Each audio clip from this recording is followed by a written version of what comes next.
Hallihallo, Hallöchen und herzlich willkommen zurück bei den verrückten Vogel aus der Nachbarschaft. Motori hier und wir müssen mal ganz kurz einen Reparaturversuch probieren, weil weswegen auch immer, zeigt ihr mir auf einmal an bei Rumble, ja, Verbinden fehlgeschlagen. Wieso zeigt ihr mir an, Verbinden fehlgeschlagen? Das ist natürlich äußerst interessant. Warum? Warte mal, ich gehe nochmal, go live. Bin noch nicht bekloppt. So, warte mal, wir machen. Warte mal, verändert ihr mir jedes Mal meine Server-URL oder? Warte, jetzt muss das muss ich jetzt mal überprüfen. Warte mal, das muss ich jetzt mal überprüfen. Das wäre ja richtig lustig, wenn er das jedes Mal verändert. Mal bearbeiten. Tatsache! Tatsache! Wie dumm ist das denn?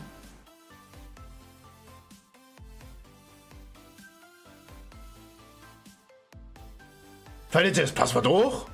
Warte. Jetzt bin ich verwirrt. Rumble?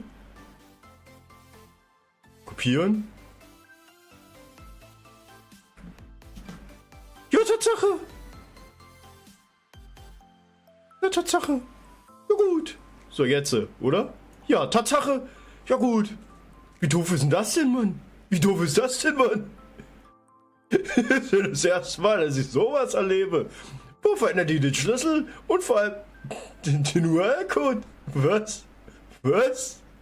Das höre ich auch zum ersten Mal. Aber jo. Ja gut, immer was Neues, immer was Neues hier. Wenn Action, dann richtig. So, jetzt muss ich auch noch zurück auf meinen Kack-Livestream gehen. Nee, nix. Hier, wo bin ich? Wo ist denn meiner? Da ist meiner. Komm her. So, jetzt bin ich bei mir auch selber drin. Ah, wunderbar, Mann. Das ist toll, Mann. Es ist toll, wie es funktioniert. So, wir gehen mal wieder zurück auf mein Standard-Overlay. Da haben wir jetzt eben mal kurz noch schnell noch die Chats hoch. Zack. Ah, super, da ich alle Chats da. Wunderbar, funktioniert auch. So, und dann drücke ich schon mal drauf. So. Ganz wichtig ist, ja genau, das geht schon hoch und runter. Habe ich nicht dreimal? Hallo? Ich hab doch. Wait.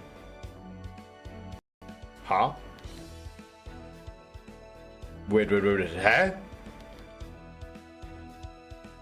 Ich will den Sperrmodus drin haben.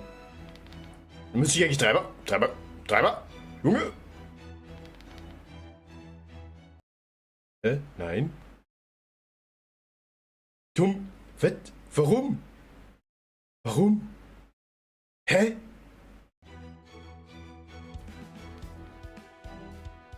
Wait, warte mal.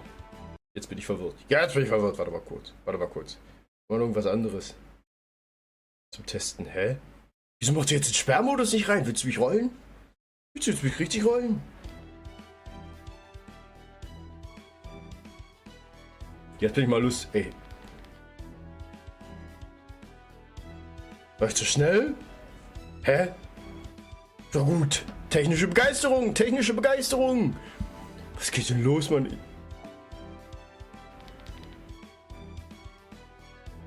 Hä? Oh Gott, ja gut. Am Arsch, Mann, warte mal. Das gibt's doch nicht. Warum das denn jetzt? Warte mal, Augenblick.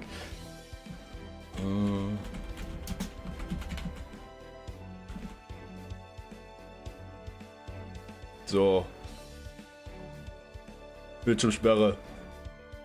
Was ist denn das hier für eine Anzeige? Gab's da ein Update? Blablabla.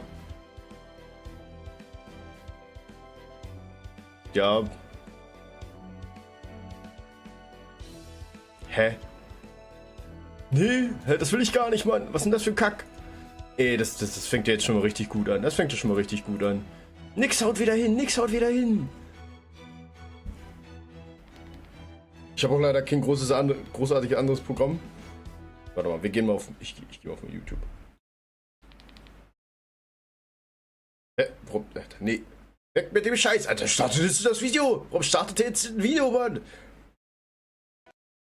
Wisst ihr was? Warte mal, ich kapsel mich mal ganz kurz ab. Oh Gott, jetzt spackt doch schon rum, aber ich kapsel mich mal ab. Warte. Hä?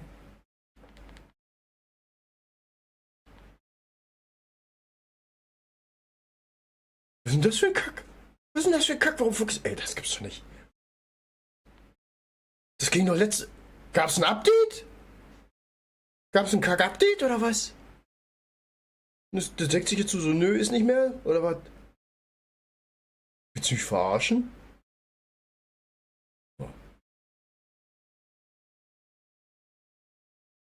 Das ist immer richtig frech. Das ist immer richtig frech, Mann.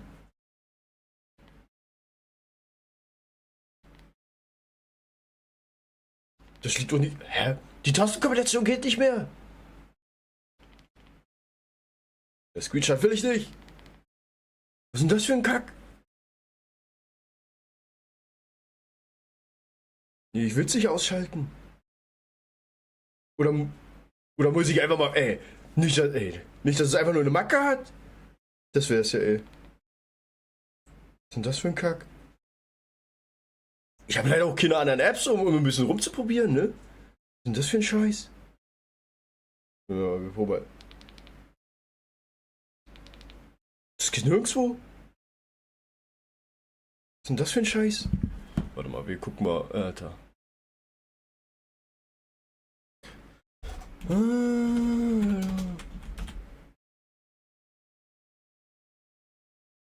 Ja. Gibt's wirklich ein neues Update? Warte.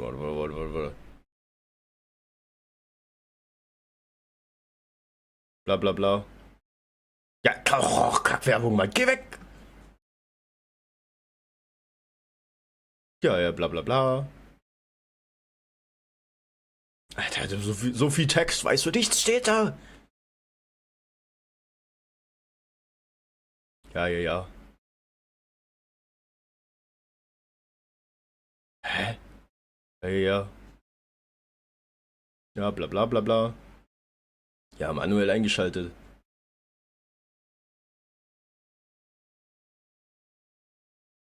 Hä?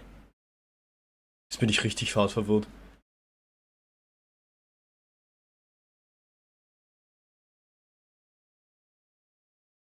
Warte, jetzt muss ich... Oh Gott! Ja, warte, Alter, was ist denn hier los, Mann? Ja, der Fach machen Sie!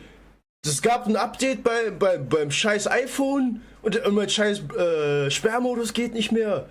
Ich kann den Screen nicht mehr locken und damit... die haben alles durcheinander gebracht. Ja, der Scheiß geht nicht mehr. Ich hab's gerade angemacht. Kannst vergessen. Der ist jetzt komplett anders irgendwie. Jetzt muss ich erstmal reingucken in die scheiß Einstellungen, Mann. Wisst ihr, wie Rotze das ist? Wisst ihr, wie richtig Rotze das ist, Mann? Ey, ich hasse die jetzt schon. Datenschutz und Sicherheit. Wo ist der Kack-Datenschutz? Ey, da. Bliblablub. Blockiermod, da.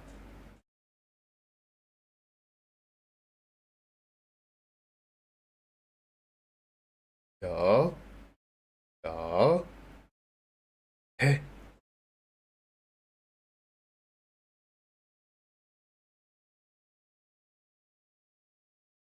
Da muss ich das neu starten? Wie doof ist das denn, Mann? Na egal, ich mach's mal an. Jetzt bin ich mal gespannt, was jetzt passiert. Jetzt bin ich mal richtig gespannt, was jetzt passiert. Ey, was ist denn das für eine Rotze? Ich sag es immer, es bleibt so iPhone und ist kacke und ich bleibe lieber bei Android. Das ist das erste Mal, dass ich in meinem ganzen Leben so einen Scheiß hab, Mann. Oder jetzt, ey. Wow, jetzt macht er echt einen Neustart, ne? Ziemlich verkackeiern. Die haben einfach mal dieses scheiß Programm komplett rausgenommen. Was ist denn das für ein Rotz? Jetzt start das Ding neu. Mach Hinterbutton. Fahr hoch. Wie dumm ist das denn? Ja, SIM gesperrt. Wer hätte das gedacht? Tori, neuer Handschi. Wie neuer Handschi? Dafür kann ich ja nichts, wenn ein iPhone Kacke macht. So, jetzt bin ich mal gespannt. Hatte ich den Scheiß? Jetzt bin ich mal gespannt. Ob sie irgendwas hier ausrede, Alter. So, warte mal. Jetzt bin ich mal gespannt, ob ich den Scheiß jetzt wieder blockieren kann.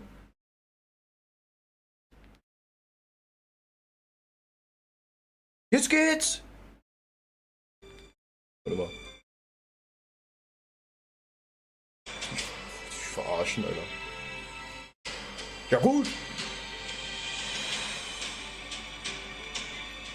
So, warte. Gleich ist wieder dran. So. Das kommt. Haus auf dem Bildschirm. Hallo? Hallo? Ja gut. Ja gut, ich kann nicht sehen, was... Ja. Der Dings... Ja, beenden bitte. So, jetzt aber. Hör mir auf, Alter, hör mir auf.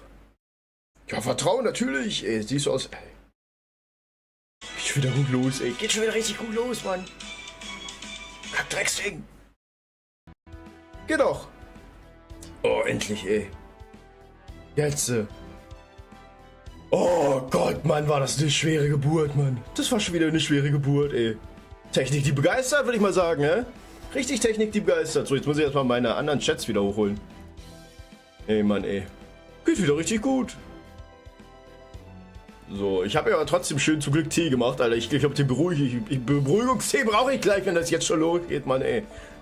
Wenn das jetzt schon so kacke losgeht, ne? Ich mir erstmal Kacktee runter hier, ey.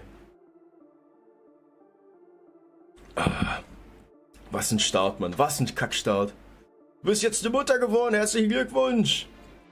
Alter, ich kack gleich iOS. Aber richtig iOS. Ich erstmal zurücklehnen hier, ey. Stress hier, Mann. Oh Mann, das gibt's doch nicht. Holy moly, ey. Gareth's really taking your time. Maybe I'm getting worked up over nothing, but can't help but worry. You know, I think I'll go fetch some water myself. You can cross the hills after I get back. Tory Mode Rage, auch richtig, ey. Ja, was denn? Es wäre lustig, weißt du, wenn es nur da angelegen hätte, dass ich hätte einfach nur einen Neustart machen müssen. Deswegen auch immer, dass es einfach nur eine technische Macke gab. Das kann auch alles sein, weißt du? Ich sag mal, auf Arbeit haben wir das auch allzu gut mit den scheiß Riesenmaschinen, weißt du, dass die einfach sich so sagen, nö, ist nicht. Ich mache jetzt das, was ich will. Am Ende ist es bei jedem Technikding ja ein bisschen so. Hast du immer eine gewisse Wahrscheinlichkeit, ne? Ach ja, schön. So, warte mal, den scheiß Zettel kann ich jetzt beiseite packen. Ich brauche ihn nicht mehr. I go with... Huh? It looks like Gareth's back. Huh, I wonder why she's jumping up and down all excited like that. I see, she has someone with her too. Someone tall and pretty handsome. Und was hat das gemacht, weil das jetzt komplett nicht gegangen wäre, wie bei DBD? Ja, keine Ahnung. Das hätte ich dann spontan entschieden, aber es geht, wie du siehst. Da kann ich jetzt so schwer sagen, was da gewesen wäre. I recognize that oversized breastplate. Ja gut, ich weiß schon, wer das ist. Was ich mal, hey guys, you never believe this. Nightmare, ich war ja da, jetzt kann ich wieder gehen. Nein. Komm rein, können sie rausschauen, weißt du? Ich glaube, die Tür ist verschlossen. Und Nightmare, du alte Socke. Ich hoffe, du gammelst nicht so. Ja, bye bye. Ja, tschüss. Dann frage ich halt nicht weiter. Scheiße, hoffe, das Game kackt ab. Ja, du mich auch, ey. Look, who I met? It's Percival. Ja, Nightmare, was ist los? Ich dachte, du wolltest gehen. Ich dachte, du wolltest nicht angesprochen werden, ha? Ratter, Mann. The leader of the Round Table Army, the strongest human in Britain. Ah ja, by the way, Ray, warst du schon zeitig genug dabei, wo ich den Stream gestartet habe? Hast du was mit Rumble mitbekommen, was da abgegangen ist? Du streamst ja selber. Ja, ich glaube auch, Minecraft. Ey, Kahn. Na, du alte Socke, wie steht's schon, dass der reinschaust? Alles gut bei dir? Ach, du streamst ja, Tori, gar nicht bemerkt. Ja, wer hätte das wohl nicht bemerkt? Ich glaube, ich kenne aber ein paar Personen. Nee, das Geile ist, ich habe gerade rausgefunden, Rumble refresht die URL und den Stream-Key jedes Mal. Jedes Mal, wenn du einen streamen willst, refresht das einfach komplett randomized dann deine URL und dein Passwort. Wo ich mir denke, stell dir mal vor, du müsstest bei Twitch jedes Mal deine scheiß URL neu eingeben. Wie dumm ist das denn, Mann? Gut, und dir? Also mir geht's super. Ein bisschen warm, wir haben ein bisschen technische Probleme gleich am Anfang gehabt. Erst war Rumble, ja, richtig RIP, richtig RIP. Dann wollte mein Handy gerade nicht in diesen scheiß Sperrmodus rein. Weswegen auch immer, ja gut, ich habe noch nie so Probleme mit iOS gehabt, aber mit iPhone nicht. Aber das war gerade die Krönung, sag ich dir. Das war richtig gerade die Krönung, Kahn, Mann. Ey, normalerweise, wenn ich den Sperrmodus nämlich nicht drin habe, dann kommt bei mir unten immer dieser eine Kackbalken. Bei dem Handy, weißt du? Und das Problem ist, dann da verschiebt sich das Bild immer minimalistisch. Und dadurch können halt viel krasser halt Tonprobleme kommen oder auch visuelle Bugs und so. Das sieht richtig scheiße aus.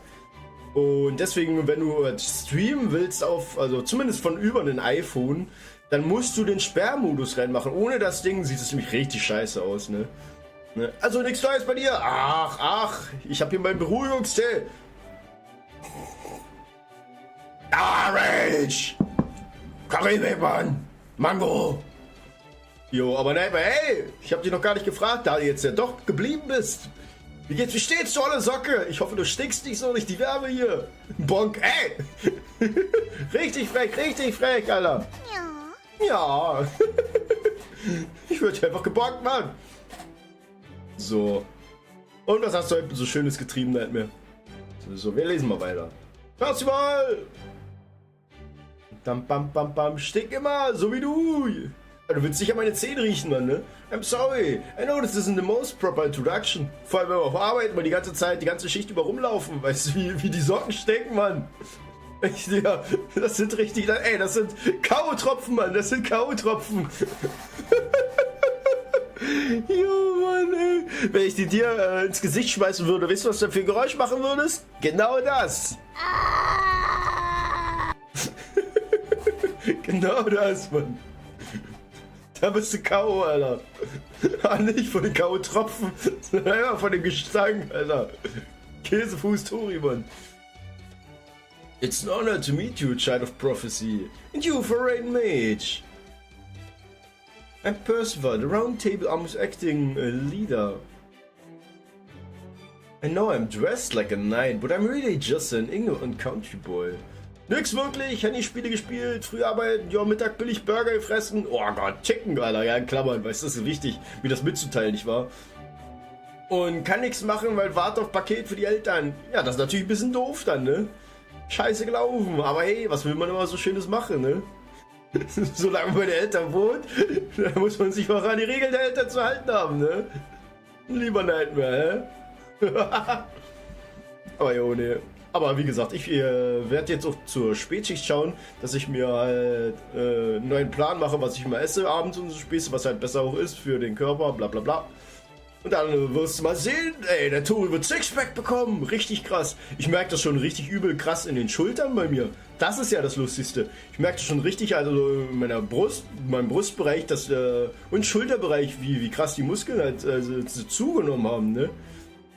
Also vielleicht ist es nicht unbedingt jetzt, zumindest für mich nicht sichtbar, aber ich merke das halt an meiner Statur, wie ich laufe und alles. Naja, Paket soll ja gestern schon für die kommen. Aber ja, der Fahrer so, keine Lust. Ja, kennst du doch, oder? Nicht mehr? Wenn die Postboten kommen, sich kurz vorm Klingeln denken, nee, ich renne hier lieber schnell weg. Sicher, das ist halt Muskelaufbau und es ist kein Speckabbau. Speckbau, ja, Speckbau. Vor allem in der Schulterregion, Mann. Nee, vor allem in der Schulterregion, ey. Ey, weißt du, was da abgegangen ist, weil ich das nochmal für Muskelkater hatte? Das war richtig krass, ne? Das war richtig krass. Ich bin fast gestorben in der Nachtschicht, Alter. Das war richtig übel. I've never studied the ways of chivalry, so I hope you can forgive an inadvertent rudeness on my part. Great to meet you too. Thank you, I'm glad you see you in such high spirits. I understand why you're here now. Wenn du stirbst, so wieder Nuggets aus dir machen. Alter, wenn ich sterbe, da kommt erstmal eine Fontäne, weißt du, da kriegst du Schokofontäne ab. Und dann kannst du dir gleich mal überlegen, ob du noch Nuggets willst. You need a safe place to prepare for your confrontation with the Queen's Army, yes? Und nein, decke dich nur als Essen. Ja, nein. Deswegen hast du gerade wegen den Nuggets schon wieder nachgefragt. Kann das sein? Hä? Then you're very welcome to stay with us in Londinium. I'm afraid it still needs a lot of repairs, so it's not in the best shape to welcome the Child of Prophecy. but it's also one of the most heavily fortified places in Britain. I promise my soldiers and I will keep you safe while you plan your next move. Ja. Der Nightmare Eve. Und wegen, der denkt nicht nur ans Essen, ey. Platsch. The supply team is back with lumber. Let's get to work repairing those ramparts. Send 80% to the outer walls and 20% to the inner walls. Focus on patching up the kids' homes first. Oh, ja gut. The disguised merchants are heading out to the Norwich this afternoon to buy supplies. If there's anything you need, add it to the list. Don't be shy. We've got the Count backing us. Just go easy on the luxury goods. Könnt doch was anderes denken. Ey! Was ist jetzt los? An was denkst du? An was denkst du da? Ja, das frage ich mich auch. Ja. Jas? Oh gut, Alter. Sag mal. Mach die Augen zu. Mach die Augen zu, Junge. Grinst nicht so. Remember, we can't match the Fang Clan's speed. We need to fight smarter, not harder. Take a beat before following up your spear strikes. Your opponents will dodge them easily if you thrust too soon. Keep your spears pointed ahead of you as soon as you sense a shield coming. And don't forget to keep your sword in hand too, so you can also stab your opponent in their flank at the same time. Ja, pieksen und stabben, stabby stab, ne? Don't bother with bows and arrows. You never hit anyone and the enemy see you coming the moment you take aim. Ja, ne? We'll have 10 archers firing volleys from the ramparts for defense. It should keep the enemy back, but if they actually hit someone, even better. Ja gut. I only know to sharpen blades, but I can still help. Look, mister, the tip of your spear is chipped. Ja gut, der ist ein bisschen verbrannt, unser kleiner Kitty hier. Kann das sein? Never beat the fairy's fangs with that. Why don't you stop by our smithy sometime? Ah, lol. Deswegen, weil er Assistent vom Schmied ist? Deswegen die Brandwunde? Oder was? Was zur Hölle? Ain't exactly pristine, but sure lively. Everyone's running around keeping busy with something. At a glance, it looks like they've got around 300 combat-ready soldiers, give or take. If you count the humans taking shelter here, that about doubles their numbers. They probably have the old and feeble ones doing needlework in the back. This is great, I love it. It's not an army so much as a whole city in the middle of being rebuilt. I'm gonna go look for brides. Ja gut, dann. Abendrot, dann zieh mal los, ne? I know what you mean, the walls and roads may be in terrible shape, but there's more life here than we've seen in any of the other cities. Of course, this is where London is located on proper human history. No wonder there's so much energy. Tja gut. Altria, was los? Danke fürs Essen letztens. Welches Essen? Ich weiß von nix. Oh, sorry, it's nothing. I was wondering why such a beautiful place was. Altria? What way of thinking, Commander? You can't just go jumping off the ramparts and running off into the woods like that. You're the cornerstone of the Round Table Army, top of everyone in Londinium. You can't just run off because something caught your eye anymore. Oh, I'm sorry, I didn't notice you had people with you. I are here to join the Round Table Army. If you come with me to registration at the town square, we can. Deine Postkarte schön mit Käse überbacken. Oh Gott, Alter, sag mal. Meine gute Postkarte, gib mir die wieder zurück, Mann. Gib mir die wieder zurück, du Ratte, Mann. Das war die Gedanken der Postkarte. Als sie überbacken wurde, Mann. Wie eklig ist das denn, Mann? Das muss ja dann fast wie bei Burger King schmecken, ne? Oder McDonald's, Mann. Pappe, Mann. That won't be necessary, McGare. These people aren't here to join us. Ja, musst du ein paar Tage warten. Oh Gott, nee. Nee. Will ich das wirklich? So ein überbackenes Kackding, Mann. They're very important guests, isn't it right, Oberon? Yep, at least for now. Whether they end up joining the Round Table Army or not is ultimately up to Altria. Oberon? Wow, it is Oberon! When did you get here? Hey everyone, it's Oberon, the big jerk. Oberon is back! Der große Arsch! You're right, it's really him. It's Oberon, the cold-hearted. You just showed up out of nowhere again. Where the hell you've been all this time? You'd better sticking around a while. You don't want to make the kids cry again, do you? Every time you leave, it takes a little longer to cheer them all back up. It goes for us ladies too. Your sweet nothings always make us feel like princesses. Ja gut. But we love those little moments of affection. You also need to take care of us afterwards. We still have a lot of work to do, you know. Alter, der macht sich hier die Ladies klar, ne? Der Oberon. Really? Hey, it's not what you think, okay? I'm a very serious person here in London, I swear. Ich schwöre euch, man. Oh yeah, you're serious, alright? Serious about putting on performances every chance you get. Whenever you show up, the whole round table goes back to being ordinary citizens. Alter, das Wort, ne? Das Wort. Citizens. It's the closest thing we have to festivals around here. Don't get me wrong, and Tapsos keeps smiling even when times are tough, but wait, hang on.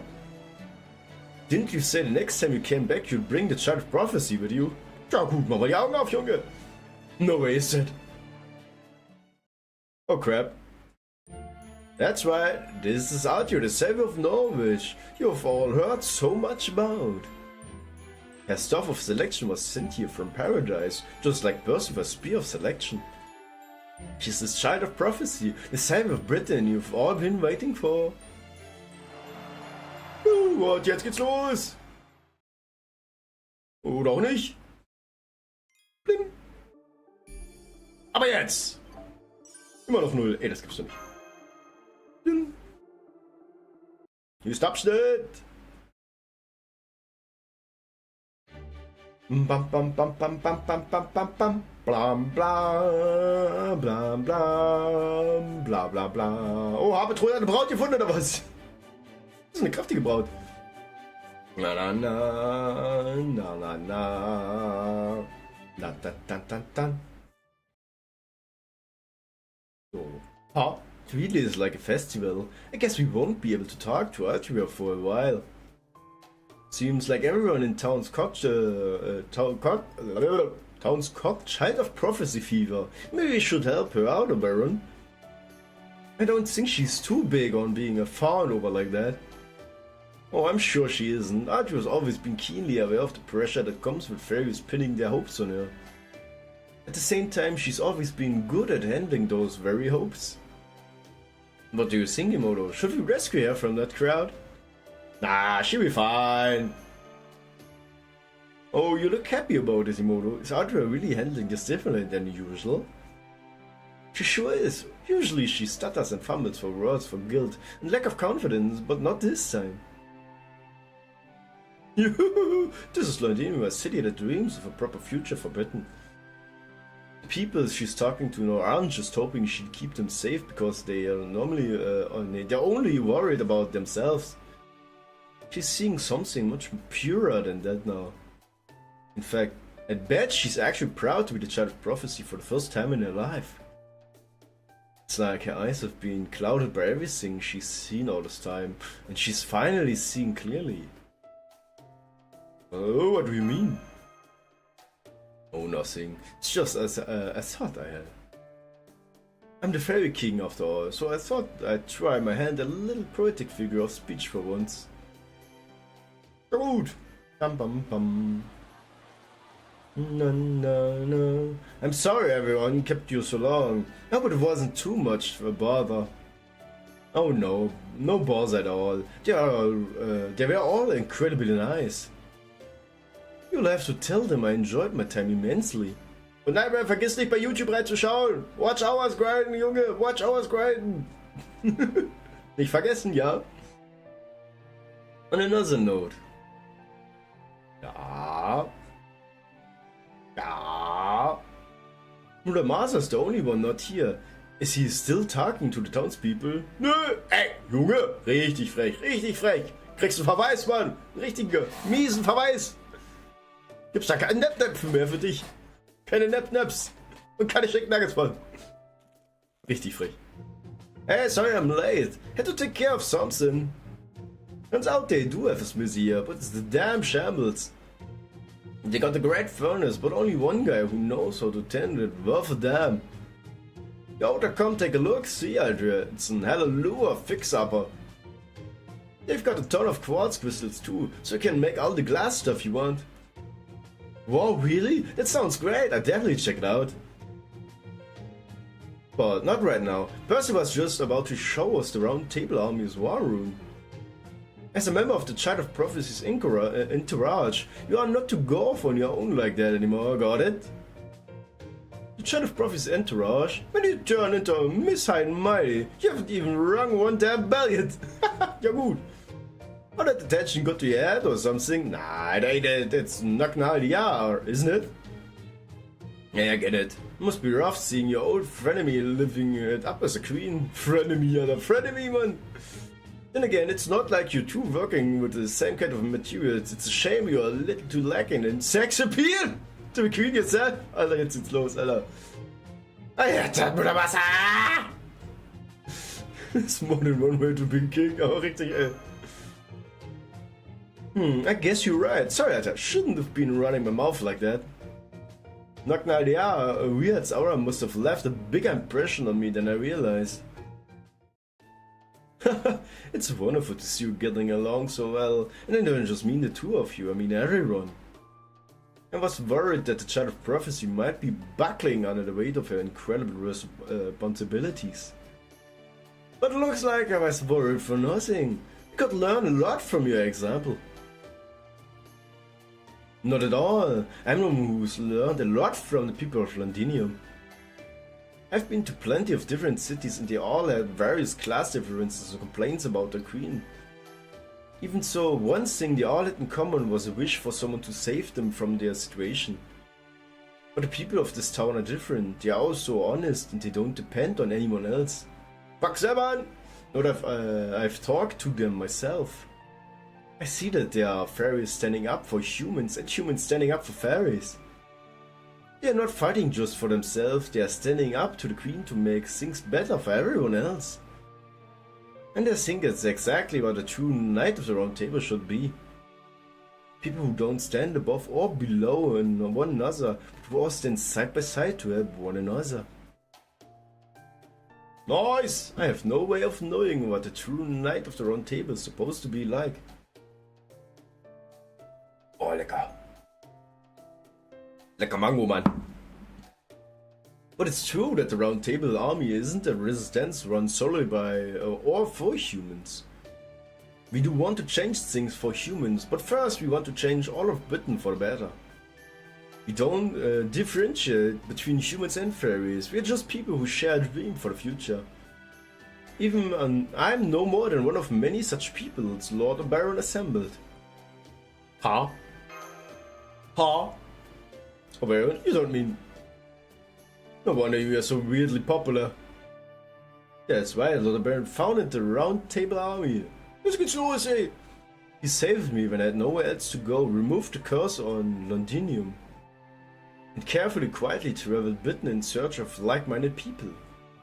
And he works himself to the bone to keep us funded, though I've also heard his earned reputation as a notorious debtor throughout Britain. Ja gut, das haben wir auch schon festgestellt, ne? A lot of soldiers are under the impression that I am the Round Table's army's leader. But I believe that the role belongs to Lord Baron. Come on, cut it out. I've told you before, all I did was invest in this operation. You're the Round Table's army leader, Percival. You're the one who grew it to this size. Alright, if you insist, Lord Baron. Let's just say that I managed to find Alder, his wonderful allies, through one person's dedicated efforts, rather than good fortune. Anyway, now that you are more acclimated to Londinium, let me show you to our headquarters. Unfortunately, it's the only place so far to be both well guarded and have a proper roof. Sorry about that. Hang on, Percival, what's this picture up on that wall? Picture? Oh, that's a mural that was painted during the Fey era. None of us really know much about it though. Zeig her! Das will ich sehen. Is that 6 fairies dancing on a large beast? Almost looks like they are holding a festival. Ja, nicht, dass es wirklich ein Biest ist. Nicht, dass es wirklich ein Biest ist. But I've never seen any beast like that in Britain. Oh. Der hat hier... Die Morgen hat den ins Loch gehauen. Die Morgen hat den ins Loch gehauen. Und deswegen hört es so mit dem Morse nicht auf, oder was? Looks like some kind of monster to me. Maybe personification of the calamities. Ja, guck mal, da sind die, auf dem Bild sind die friedlich zusammen. Mit den Ey, das wäre... I don't know if I agree with that. The beast almost looks like it loves them. I think so too. You probably can't feel it because you're a proper human history heroic spirit mirror master, but this beast is definitely depicted as very loving. No British fairy would be afraid of this mirror. If anything, I think seen as a grand. Huh? Because I'm proper human history heroic spirit? Grand, huh? I can't tell how it feels to Gareth and Habertrud since I'm not a fairy myself. But this wouldn't happen to be a religious painting, would it, Percival? A religious painting? I'm sorry, I don't know what that word means. All I know is that this mural originally belonged to the fairies of Orkney, the Rain Clan. Pink, it's said that the Knight of Londinium brought it here from the ruins of Orkney. Regenwolken, ne? Weil Londinium was still being constructed. Apparently it depicts the creation of Britain and an old fairy language that is known as the Abyssal Worm. Hey Paddy, was geht ab? Was geht ab? Ja gut, dann tanzen die Papageien, ne? Na, was hast du bisher so Schönes getrieben? Schön, dass du reinschaust. Ich hoffe, du hast auch einen schönen, spannenden Nachmittag. Bam, bam, bam. Der Abyssal Worm. Ach, guck dir das mal an. Guck dir das mal an. Flashback! Ula, hab ich getrieben. Oh, is something wrong, Imoto? Did you see someone suspicious over there? Ja gut. Ey, Urlaub. Bring mir was, gib mir was ab. Junge, gib mir was ab. Was machst du so Schönes im Urlaub? It's nothing, just my imagination. Hä, du hast nicht... Du gammelst einfach nur rum. Du gammelst hier komplett im Urlaub nur rum. Oder hast du hier wenigstens was vorgenommen? Wie lange hast du noch Urlaub? Hey Da Vinci, you said this was a religious painting, right? You mean you think it's a god? Yeah, it probably is. 6 fairies shown here are obviously stand-ins for the 6 clans, probably the original forefathers. Das, was ich abgebe, was gibst du ab? Den Speck! Hat die Speck muss weg, oder was? And whatever that big thing is, they're clearly worshipping it. Yeah, that's to mean this creature stands above the fairies, which would make it a god. But the thing is, there are no gods in Fairy Britain. Like I said, the Great Cathedral is only for show. I've been to almost every city in Britain looking for information. I've never seen another mirror like that. Ich glaube, die hat die kompletten Informationen komplett durchgehauen. Die hat alles ausgelöscht, was das angeht. That's my point. This mirror has been around since before Morgan's rule. Hell, it's been around since before Fairy Britain was even a thing. Oh, so it's depicting something from the fair before it became the era of the High Queen? Yep. Wait, then does that mean Queen Morgan doesn't know about this mirror? Nah, she must. It's probably no accident that it was left out of the history books. Once Morgan became queen, she wanted to be the only power the fairies believed in. Ja, genau das. Geschichte umgeschrieben. So she erased the concept of godhood from Britain by pretending it never existed. That way it could never pose a threat to her rule. It may just be that this mirror holds a part of the answer as to what causes the calamities. And why there are no gods in Britain. Ich glaube, das Vieh ist immer noch da unten. In dem scheiß Loch. Too bad the only words on it are written in Old Fairy and it can make heads or tails of it. Can you read it, Baron? Und Paddy, vergiss nicht immer schön den Ton auf YouTube anmachen. Wir brauchen Watch Hours, wir müssen grinden, Junge, grinden, was das Zeug hält. Ey, das Geile ist, wir haben schon 200 Stunden habe ich jetzt auf YouTube schon erreicht. Fehlen ja nur 3800. Easy peasy, richtig? Yeah, look, this party definitely looks like writing. I'm sorry, but no. I can kind of read the modern fairy language now, but this is beyond me. I'd guess the only people who can read this are in Camelot's administration. I see, well that's too bad. Gosh, I had no idea this picture was so important. I'm sorry I'm too inadequate. Oh god. uneducated to be of any help. Still, if it's that important, I make arrangements to have it properly preserved right away instead of leaving it exposed to the elements. I also look for the historians and have them dig around to see if there are any other notable artifacts. If we are lucky, they might be able to turn up some other precious records. Good idea. Once we take over Norwich, we should have a lot more personal work with it. Or personal to work with. Oh Gott, jetzt geht's los. Either way, we need to get to work on restoring Londinium, so the sooner we can put together a plan, the better. Midai, Judah, Doku, thank you for the follow. Arigato, arigato. Willkommen bei dem verrückten Vogel. Willkommen bei the crazy bird from the neighborhood. Thank you for the follow. I hope you enjoy your stay. So, also, naja, ich habe voll 3 Wochen und sonst irgendwas vor Julio Senki die komplette Serie durchgeguckt. Ansonsten, mein Kopf mit Steam spielt so ballern, bis ich Sauerstoffmangel sterbe. Ich glaube auch. No problem, how are you? Well, I'm pretty good, right? And thanks you for joining in. I hope you have a wonderful day. So, how's it going so far? Is it like, what time you have, by the way? Here in Germany, you have like at least afternoon for now. So yeah, that's pretty warm, but right now it's at least a bit cloudy, so I'm not burning up at all, so yeah, pretty good. Huh?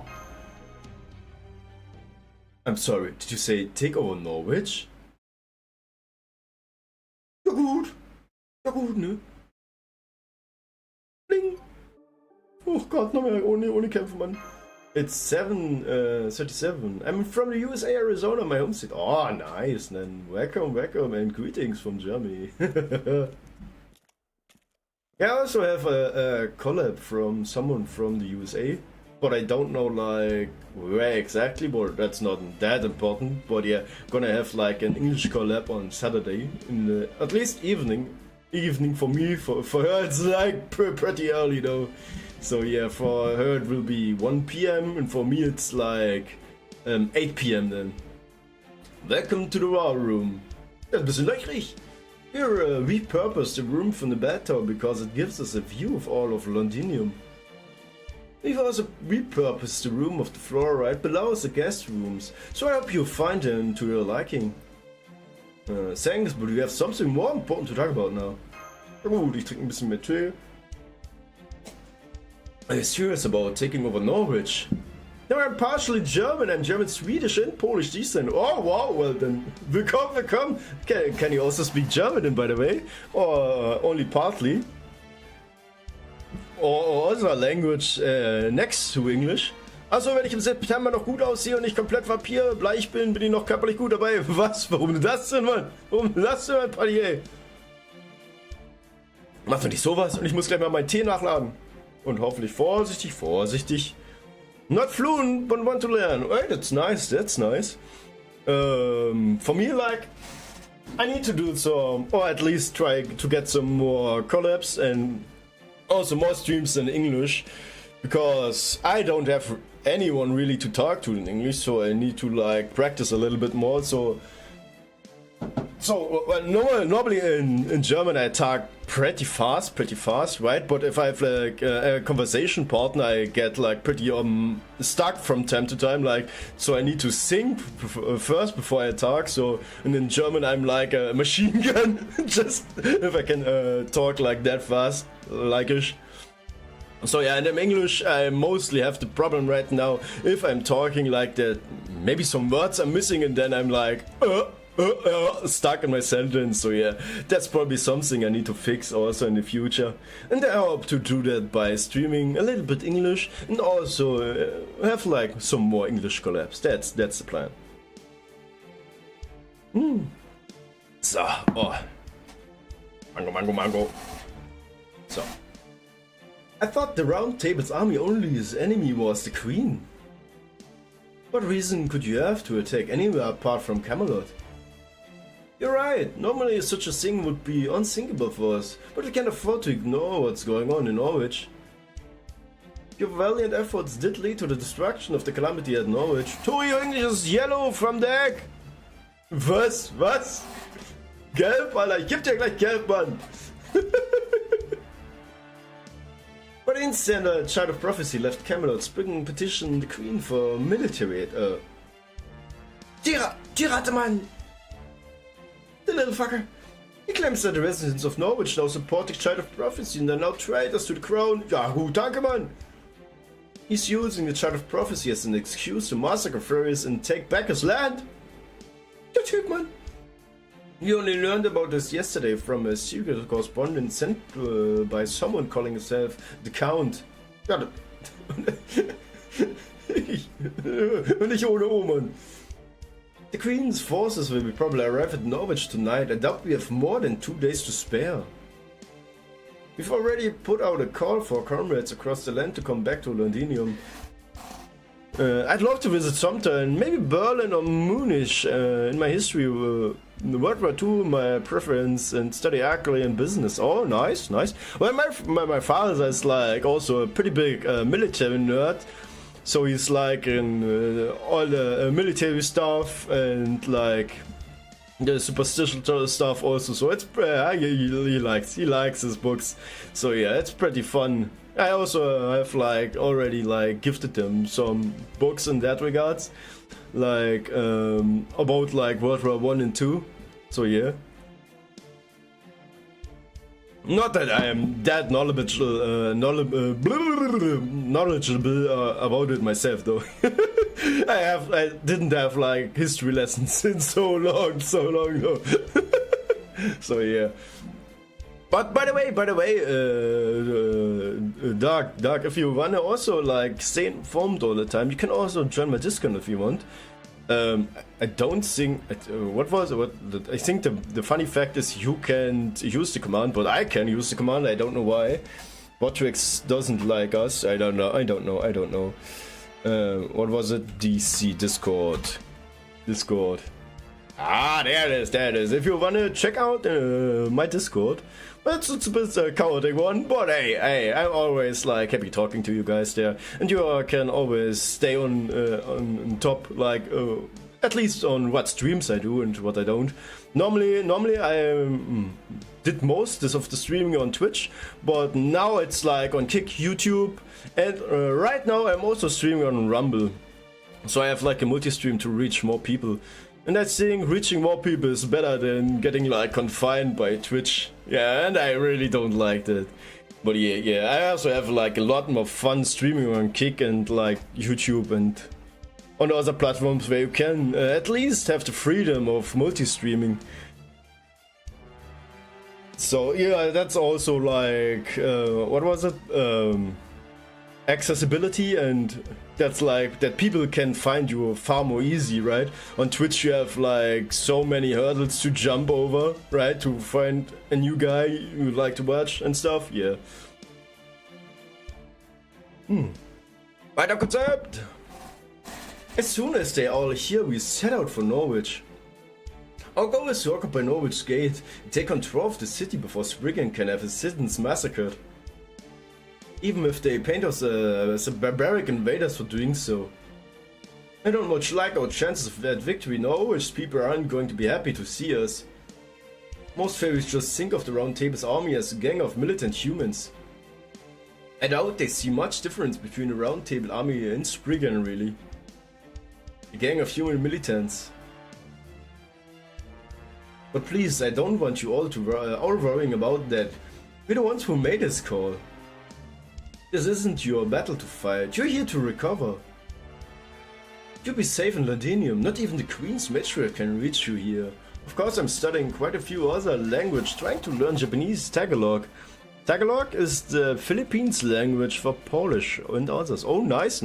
Well, I had the time, I also tried to like study Japanese, but the problem is I like got knee deep into it far too heavy at once. Like I learned like in 3 months-ish, like so much. I got like I almost burned out. So I'm pretty hard like at getting back at it. Right, that's my problem for now. And also with the streams, I don't have like much time frame because I'm streaming pretty often. So I would need to find like I have books and all the things I have here to learn Japanese. Though I have like at least from hearing the Japanese talk, I have a pretty good understanding, like maybe 60 to 70% already. But reading is pretty hard still, though. Pretty hard. I probably did forget like a lot. Shit, I really need to like get back my nose in the books. But yeah, working and streaming with shifts and stuff. Yeah, that's a lot to do. Emoto. Baron? You want me to be the one to say it, don't you? Let's go, ring that bell, Altvia. Let's go! Ding-a-ling-a-ling! Yeah, I guess you're right. Oh man, this is gonna be rough.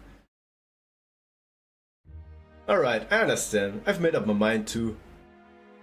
First of all, you haven't once asked for my help. And neither did the people of Londinium. All you've done is encourage me and worry about me. You haven't demanded I save you in return or anything at all. You've only wished me luck. So I'm going to do my part too. I can't ring Norwich's bell by myself. I'm going to need your help. So please help me. Help me show everyone that the Round Table Army isn't some gang of militant humans. Jo, join the Birb! Oh Gott, der kam's nochmal mit Discord. But comrades of the Child of Prophecy, who are just as intent on saving Britain as she is. It would be my genuine pleasure, Altvia. Thank you. And also pushing myself to learn a few different dead languages. The only small handful of people can translate the dead language. Yeah, I know. Dead languages, I think, is oh god. Oh god. Isn't... oh god, I have it on the tongue. I can't remember the name. Oh, I wanted to say something, but oh god. Verflucht, euer was, Mann. What was it? What was it? Paddy! Du weißt, was ich meine, oder? Kann das sein? Latein! Latin? This is I don't know how you spell it in English though. I only know like the German spelling for that word. Yeah, Latin, hieroglyphics, Sanskrit, among others, a few. Yeah. I was searching for the word Latin, yes. Hieroglyphics are also pretty interesting, but I really don't know if I had brain muscles for that one. But yeah, I'm probably gonna try to get some back into Japanese, but that's like, yeah, my brain cells pretty much got overload from that one alone. But yeah, and at least I need to, like right now, I'm pretty much back into doing a lot of sport, eating healthy, and getting better and more healthy about myself, right? And that's like taking more right now a lot of time. Maybe if I'm like haven't reached the point in that regard that I can say, hey, now I can spare more time like for learning, then I'm probably gonna do that. That's like a thing I'm probably gonna do. So yeah, hieroglyphics is Egyptian. Yeah, I know. The only one, Sanskrit, doesn't ring a bell though. Sanskrit really doesn't ring a bell. I can't say if this battle of ours will ultimately be for good or for evil. But I can swear upon this land that we will do our best to make you proud. Allow me to fill you in on the makeup of the Round Table Army. We have one company made up of about 400 fairies and humans under my command that serves as our main military force. We also have 5 platoons of about 50 soldiers each. 2 of the platoons are led by 2 fairy knights who were part of the Queen's army, Auralia and Etoile. The others 3 are led by human knights Kenwood, Landon and Kalwas. I'll introduce you to everyone later. We have another 5 squads made up of like minded comrades, but they are still in training. The instructor is Secretary Magera, whom you all met earlier. Londinium is also home to a large number of civilians, as you saw for yourselves. Erstmal der Stream geschlossen! Was richtig frech, Alter! Da immer, das kannst du nicht machen. Vergiss nicht, YouTube und so, ne? Watch hours, we need watch hours on YouTube. Let's go, du Ratte. Doch, nein, ah. Ey, richtig frech. Kommt er einfach hier, ne? Oh my god! Richtig frech. Mein Paket kam. Auf mit dem Paket. Du brauchst kein Paket, du brauchst... I sound like a 14-year-old, but my boobs are huge. Genau, du brauchst Boobs. Du brauchst Boobs, Mann. They're the ones who handle construction, sewing, cooking, smithing, governance and education. It's a lot of work for only 300 people, but they've all been doing a great job. Next I should tell you about the city's reconstruction timetable and the amount of resources we need to procure each month in order to... But honestly, you have to look into it yourself. It's hard to find someone who could teach you those sort of things. Yeah, I know. But it doesn't adapt that language for nothing, right? Because there are only like so many people that learned it, and I don't think there are like a lot of people like giving out information on that. So yeah, you need to like get a deep dive on it yourself, right? So yeah, pretty hard work, I guess. Whoa, hold on, Percival. Why don't you just tell me all that nitty-gritty stuff later? Right, now it's probably better if you just focus on the Norwich attack. I mean, see for yourself. Garrett, Garrett. Doing her best to listen politely even though she's barely following along. See, they hit their limits a while ago. You have to understand it's only been 8 of us for a while now. Good. So you really need to ease them into discussions involving investors of thousands of personnel, you know. You're right, I'm sorry. Oh god. I was just so touched by what Lady Adria said that I didn't realize I was running my mouth. I'm so embarrassed. Ja gut, das ist wie Sandpapier, Mann. Chaos ja auf Sandpapier, Roman. Oh no, that's okay. I'm get pretty rambly when I'm happy to. But could you just call me Altria like you did before? I don't think I'm ready for Lady yet. Of course, Altria. Alright, let me try this again. We plan on sending half of my company and 3 of our platoons to Norwich, so about 400 soldiers in total. In the meantime, the Count has gathered a group of anti-Queen, well, anti-Spriggan really, MPs and residents in Norwich who are also willing to fight. And total number about 400 as well. So between ourselves and the Count forces we should have about 800 soldiers. That's what we'll have to defeat the troops the Queen sends from Camelot with. Oh Gott, das ist ja glaube ich nicht viel, oder? Aber Tori, was ist los, Nightmare? Was ist los? Was willst du mir erzählen? Erzähl's mir! Gib mir meinen... Nip, nip. Genau, nep. And to help you reach the bell tower in Spriggan's Castle, was, du Angst doch immer, willst auf unseren Kopf scheißen? Nee, du sagst. Angst. Hab ich Angst? Oder hast du Angst? Hast du?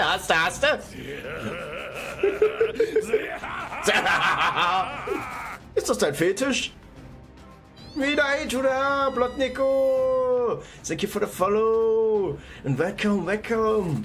Ja nein, weißt du? Nein, absolut nicht, das wirst du ja dann sehen, falls ich dich mal sehe! And Blood Nico, thank you for joining! Have a great day! How's it going? Tell me about your day if you want! So... 800, huh? Ain't much if you're hoping to take control of both the city and Spriggan's Castle. Ja, wie ich es mir gedacht habe, ne? Not to mention, we'll all be up against fairies while half of our soldiers are human. You're not worried we might be outclassed? No, I'm not. The Round Table's army uses weapons and tactics that are optimized for fighting fairies. Ich stopf dir dein Ass, ja, was? Das will ich sehen, was mir hin auf Kakashi oder was? Willst du mir echt hin auf Kakashi machen? Ich würde mal sagen, I call.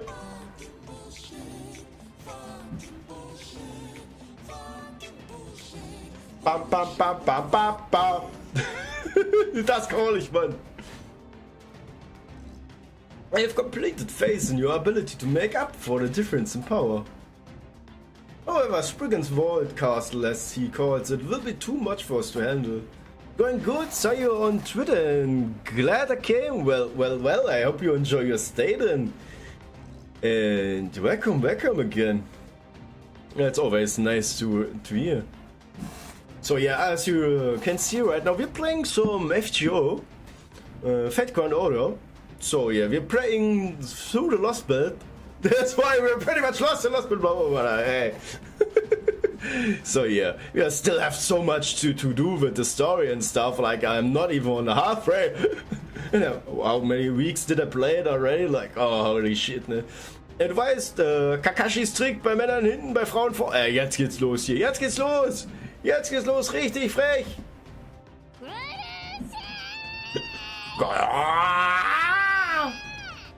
Well, yeah, as you can see, I'm mostly I'm speaking in German, though, but I have no problem at all. Like, if you want to talk to me in English, so that's also fine. So yeah, I hope you don't mind it at all. So you can just chat along if you want. So, it's an impregnable iron tower that neither human nor fairy can possibly break through. So I'd like to ask for your help in infiltrating it. Imoto, Lord of Baron has told me about your magecraft. He says that you are capable of summoning warriors in battle that can easily defeat an entire platoon. Yeah, no. We won't be able to break through the walled castle gate by sheer force. Our only hope is for a small team to sneak inside and open it from within. Ja, sneaky, eh? It would be a dangerous mission, but would you be willing to accept it? Das machen wir! Nightmare, komm, ich schmeiß dich durch das Fenster und du machst mir die Tür auf. Ah, ich gehört, oder? Oder? Nightmare, ich hab gehört, du fliegst gut. Nick. Thank you, Imoto. With you and Arthur helping, I think we have a real chance of victory. The platoons we have out on patrol in the south right now will be back by evening. Once they arrive, we set out for Norwich. Und Reverse Guard! Uno, ach, nee, gib's nicht, Mann! Gib's nicht! Nichts mit Uno Reverse! Ich sag nur... Ja, und da fliegt der Nightmare! Ideally, we should be able to arrive under cover of night and take control of the city before Spriggan can react. I hope you don't mind that'll be leading the charge once we arrive out here. Not at all, this is your army. You should be giving the orders. Alright, I go plan our attack with this new development in mind. The Count was kind enough to enclose a map with his ladder that should help us secure a route inside. Klaus du Rubis, tut du! Alter, ich geb dir gleich ein Beyblade, Mann! Und tschüss mal auf die Hose von dem Nightmare.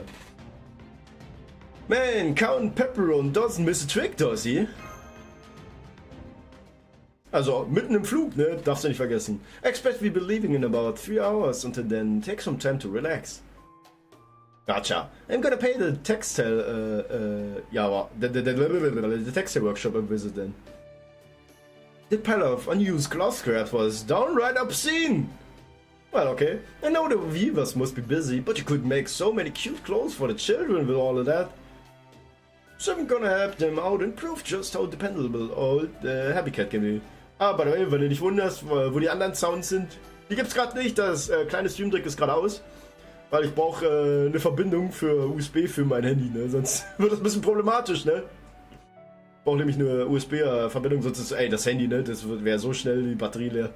Das Akku, der wäre und weg. Richtig krass. Das ist nämlich eine Steckverbindung zusammen mit dem Adapter, was das HDMI-Kabel angeht, dass du ja eigentlich auch dann das Ladekabel mit reinsteckst. Und damit sind dann komplett alle USB-Stecker voll. Wirklich restlos, Mann. As for me, I consider myself your apprentice now, Percival. Oder wie man auf Englisch sagen würde, all holes are filled, right? So I'd love it for if you could give me more lessons on how to improve my land skills. Of course, though, I'm afraid I can only spare the time until the strategic outline comes in. I'm gonna go give the kids at the smithy some pointers. As far as I can tell, this whole city's only got one decent blacksmith and a bunch of apprentices. I guess I better go put some overtime since I can't help much with the battle. Is there anything you'd like me to look into, Percival? Yes, I'd like you to see what's happening in Oxford. Woodwoos is the most likely of all the clan heads to lose patience first. Oh, der Woodwoos-Typ! So after Norwich, I'm guessing he'll be our next major threat. Der Kack-Woodwoos-Typ, man! Der Kackhund! I'm inclined to agree, yes? I talked to Aurora as well, see if she can keep him occupied for us. Oh Gott, warum kitzelt jetzt die Nase, Mann? Oh, but I thought she only has a self-defense force, not an army. Armies are just one of the tools for fighting a war, Da Vinci. You see, Woodwoo's had a kind of thing for her lately. Of the woman he wants so much but hasn't given him the time of the day suddenly wanted to see him. Oh, that's cold, bro! Oh, that's wirklich cold, Alter. Oh, don't worry, Aura is a lot more open-minded than you might think. She'd be genuinely happy to show Woodwoo some affection. Oh god, oh god. No wait, as kind as she is, she might actually make Woodwoo's fall hard for her. Oh god, der Typ, Mann. I better make her understand being too nice to him might lead him on a bit. Yeah, just a little bit. Alright, I'm gonna fly over to Salisbury if all goes well. I see you guys again in Norwich. Flutter, flutter, flutter. Okay, I'm gonna go introduce myself to Secretary McGare. What are you going to do, Nimuro, Atria? I'm going to take Percival's up on his kind offer and take a nap in the room below.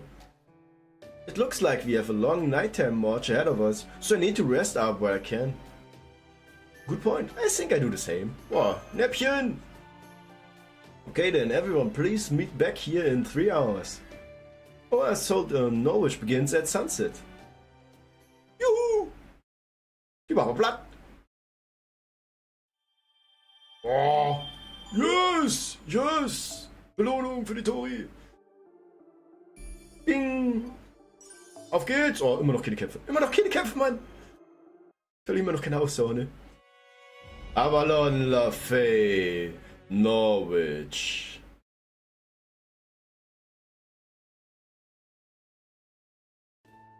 I was born on a human ranch and raised in Salisbury, along with a number of other children. They probably needed more humans to fight against the Moors. They treated us all very well. They didn't just provide us with food, clothing and shelter, they also built a school for us to attend. Das hört sich mal nice an. I remember how much that surprised me, since I had always heard that any humans who leave a ranch would never be free. But that's why I never had any animosity toward fairies. It's thanks to them that I grew up big and strong and eventually got the spear. However, I still know very little about the fairies who took me in. That's probably because I raised a lot of human children, not just me. Around the time I became a full-fledged soldier. I heard that the fairy who had taken us all in from the ranch passed away. Shortly afterwards, the rearing house where our school had been was shut down and they put Salisbury behind me. After that, I dedicated myself to combat training and I took on an escort job in a small forest village. I was told I should enter the next Joust in Camelot and even got a letter of recommendation. Oh, I heard about that. That was the Robin Redbreast tournament they held 5 years ago. So you were the human knight who made it all the way to the finals? That's amazing! Yes, I was quite lucky to make it to the end though. I had a very poor showing in the finals. Still, I'm glad I was able to speak with Queen Morgans directly. It gave me the resolve I need to make up my mind. Talking to her made it clear that she sees human influence both as no more than tools. She's perfectly satisfied with the current state of Britain and has no intention of changing it. Once I saw that for myself, I ultimately decided to make an organization that would help the Child of Prophecy once she appeared. Ah, no kidding. So this whole rebel army thing was originally your idea? Was it the Baron who came up with the idea of making it into the Round Table Army then? Yes, it was. My comrades and I were protecting a merchant caravan from Morse attacks on one day when Lord Baron came up to me and said, "You'll never get anywhere like that, Percival. If you keep this up, your white light will rust." From then on, he began managing us himself, and before I knew it, our rebel army had become the Round Table Army. I get it. Baron's a real smooth talker. Oh, sowas von, Mann! Gotcha. So what's this white light of yours, anyway? You're only human, so if you're defeating fairies with it, must be pretty impressive technique. Oh, it's not a technique. White light is my spear here. It's the Spear of Selection, one of Ask's weapons. The fairy who took me in gave it to me. Apparently it's a holy spear that only responds to one without sin. No fairy can use it. Ja, ich frage mich nur warum. Selection. Does that make it like your staff art fair? I'm not sure, but I think they are at least a little different. I mean, one's a spear and one's a staff. I do sense something similar about them, but the spear feels, well, empty. I can tell it's an amazing weapon, but it also seems like it's not chosen anymore. I'd agree with that. I sense the same thing whenever I hold it. It feels like a piercing wave of regret and profound grief over past failure. The spear's inner lamentations well up every time I swing it. They leave behind trails of magic light, like tears. That's why it came to be known as the White Light. The spear is no longer meant for saving fairies now, it only exists to kill them. That's not how it was originally supposed to be used, but it also means it's the only weapon out there able to stand up to the Tamlin. But if it's true that only one without sin can wield it, I expect there'll come a time I won't be able to wield it. It's not true, Percival, you're a wonderful person. You protect the weak and you never act only out of self-interest. You're the ideal knight. You could never be seen as a sinner. If I tried to use that spear, I'd be rejected before I could even touch it for the sin of being too weak. Don't be silly, Gareth. You know there's no such sin. Dawn is approaching, Percival. It was a difficult march, but we made it in time. Shall we deploy the troops once we cross the next hill? Please do. I'm putting Landon in charge of the company while I'm gone. I'd like you and Tim remain on standby for 1 hour. Child of Prophecy and I will go ahead and make our way into Norwich using the route through the sewage system the Count opened for us. Once we're inside Norwich, we will rendezvous with the anti-Spriggan faction. After that, we start a riot in the city and take advantage of the confusion to open the main gate from the inside. Once it's open, I want your troops to neutralize the Queen's soldiers on the ramparts. In the meantime, we take Landon's troops and split up to take out the Queen's soldiers occupying Norwich. Once the enemy forces have been neutralized, we'll surround the walled castle. Understood. Please be careful out there, Commander. It goes for you too, Aurelia. I'm sorry to ask you so much of you again. That's okay, I'm used to it. Child of Prophecy, please look after Percival. Gut gemacht, Captain! There you have it. From here on, we'll be on our own. Our goal is to infiltrate Norwich while it's still dark and create a distraction. Please make sure you're thoroughly prepared, Imoto. This is probably going to be a long battle. Oh, das machen wir platt! Nächste Runde, neues Glück! Blim. Ja, oh, wir kämpfen! Wir kämpfen! Damba, damba, damba. Hey, you're right on time, Imoto. Count Pepperoni, you're here! Well, of course, hon. I invited you, didn't I? I go wherever I have to be it the Sewers or the Mark. Now, let's see who else we've got here. Mr. Vinci, Muramasi, Garafi, Harbitrud, and... Percy! Oh my, what have we here? Oh no, oh no, oh no! An enemy! An enemy! Oh, where? Save Percy, save me! Was? Oh no. Nein, ich hab's gewusst! Ich hab gewusst, dass das passieren wird! Percy? Please stop, Count. We don't have time for this. Ich hab's gewusst, man! I knew it! Okay, you're right. I'm sorry. I just got a little excited since I've never seen anyone like him before. Well, welcome to Norwich Sewer System. I take it you're Percival of the Round Table Army. I'm Count Pepperona, but please call me Count. Oh, so you're the Count, my apologies. I thought you were a Night Call at first. It's a pleasure to meet you, Count. Yes, I'm Percival of the Round Table Army.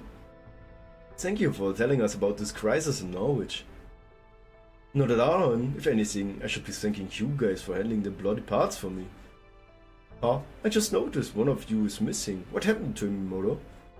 Baron? Redra? Redra oder Baron? Wahrscheinlich Baron, man. Oh, Baron, he's not the sort to be on the battlefield. He's all about having the right people for the right job. No, I'm talking about that peppy friend of yours. Redra! Oh god, yeah, wirklich Redra, again. Redra Bit stayed behind in Londinium. He said he wasn't going to come along if he can't pull the carriage. Ja gut. Oh, I see. That was smart of him. Aurora must have thought him well. Okay, then let me show you the way. Once we reach the surface, I'm going to have you all split up into 2 teams. Team B will draw the Queen soldiers away from the main road, and Team C will unlock the main gate from the inside. After Mirror Master, you two will be Team B, Percival, Gareth the Arbiter, and you will be Team C. Modo, I want you and Da Vinci to support both teams. We are seriously outnumbered here, so you need to hustle to ensure both teams have so much servant power as they need. You can handle that, right? This is hardly your first rodeo after all. Let's go, of course! Understood, shall we? Oh yes, it's time Sprig finally got what's coming to him.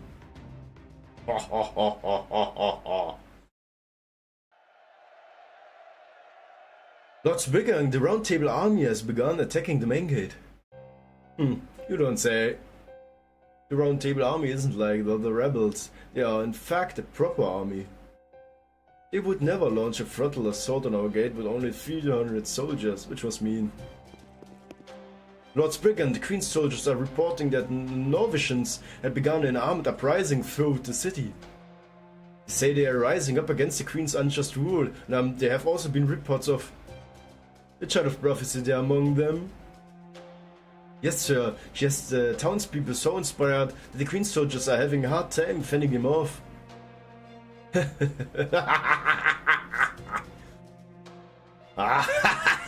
No, that's more like it. Lord Spriggan, please stay with us, sir. We need you to give our soldiers... Oh, don't worry, I'm perfectly calm. Tell our soldiers this. Defend your post until the Queen's army has been neutralized, after which you are to either surrender or retreat to the Vault Castle. Focus all of your efforts on defense and avoid harming civilians wherever possible. For that, remember, only the Queen's soldiers should be fighting the Child of Prophecy. Tell our soldiers that their only concern should be defending Norwich. Oh, and tell the guards stationed on the bell tower to stand down. I go greet our guests myself. Hahaha, der kriegt eine Abreibung. Yes, sir. Alrighty, Modo of Chaldea, let's see what you can do. I'll be off guard what it takes because everything is riding on your shoulders. If the Child of Prophecy really does have a shot at victory, she may not be such a bad investment. Besides, I was getting fed up with pulling the wool over these damn fairies' eyes. Der Typ, Mann! Der Dreckstyp! Ich magte dich! Jetzt geht's los. Geht los! Warte mal, was haben wir für Gegner? 2 NPCs gerade mal. Oh Gott. Das ist ein guter Mix. Wir nehmen mal Berserker. Berserker! Berserker, Berserker, Berserker. Shirugan, Shirugan, nope. Hier. Asi! Asi, Asi, Asi! Oh. Wollte gerade sagen. Warte mal, wir nehmen... Nehmen wir die vor oder nehmen wir Bibi vor? Ach komm. Ach, egal. Hier. Bibi! Dann haben wir noch Merlin. Merlin, baby. Bibi. Warte. Ja, Bibi. Bibi. Bada. Hier, komm! Rein damit! Klatsch! Du nimmst das. Feuer frei! Let's go! Die machen wir kaputt! Da. Das wird ein Spaziergang! Das ist ja billig, Mann. Wir fangen mal hinten an. Bam. Ja. Och nö. Ach komm schon mal, nein! No! Ach komm. Willst du mich verarschen? No! Augenblick, ich bin... Ja, Gott. Das Ding hat sich wieder aufgehört. Augenblick. Zack. Yep. The converter just died on me. But that's... Yeah, it's a crappy converter though. Give me a minute. Dun. Beep. Yes. So. Zack. Now it should be back on. Right. Ah. And we are back. No. Das war zu platt. Aber jetzt! Mit Umwege zum Ziel, Mann. Ja. Yarimasu. Ey. Komm.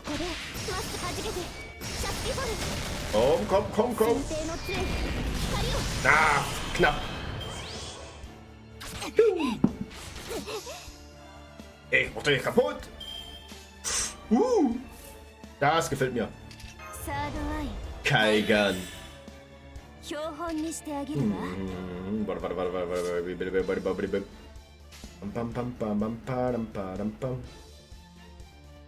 Warte. Das machen wir. Genauso. Und weg. Platz. Weg damit. Platz. Richtig frech. Gut.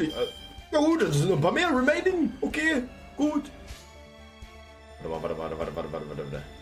Mijime desu ne. Platz und natürlich kritte ich dich. Mit 70%, Mann. 70% Crit Chance. No Crit.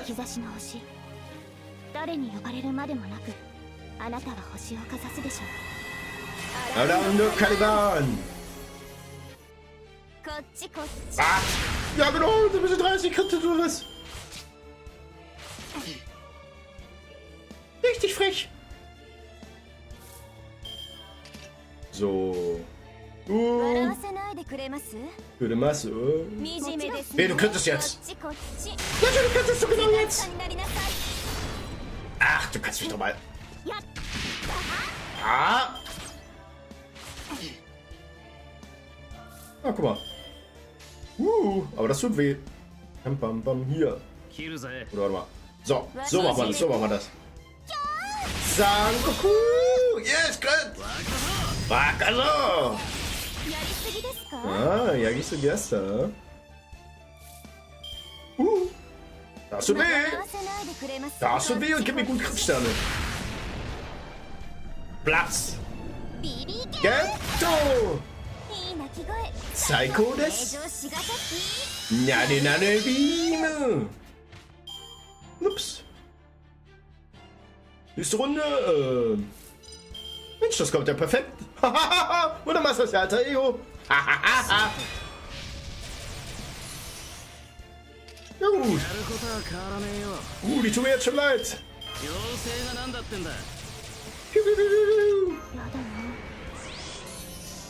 Oh Gott, die tun mir absolut nicht leid. So, wer ist denn hier? Da!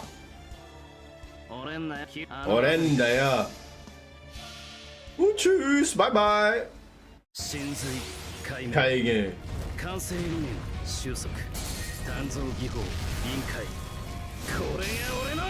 Sumakari Muramasada! Na, was geht, du verrückter Vogel? Na, ist Text, du alle Socke? Alles gut bei dir? Wie du siehst, ich verprügel gerade Fairies. Na, schön, dass du reinschaust. Ich hoffe, du hast einen schönen entspannten. Was hast du bisher so Schönes getrieben in diesem entspannten Donnerstag? Ist bei dir auch relativ bewölkt? Bei mir ist es relativ bewölkt, aber ist immer noch warm, aber jetzt nicht so krass. Nicht viel. Ja gut, muss auch mal sein, oder? Deswegen würde ich mal gleich mal sagen, da gehen wir gleich mal einen Nap-Song, weil du musst dich ja entspannen hier bei mir und musst dich ja willkommen gefühlt heißen, ne? Deswegen einmal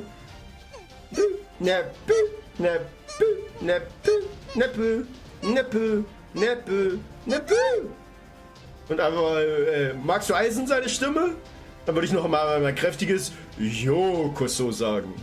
Yokoso. So.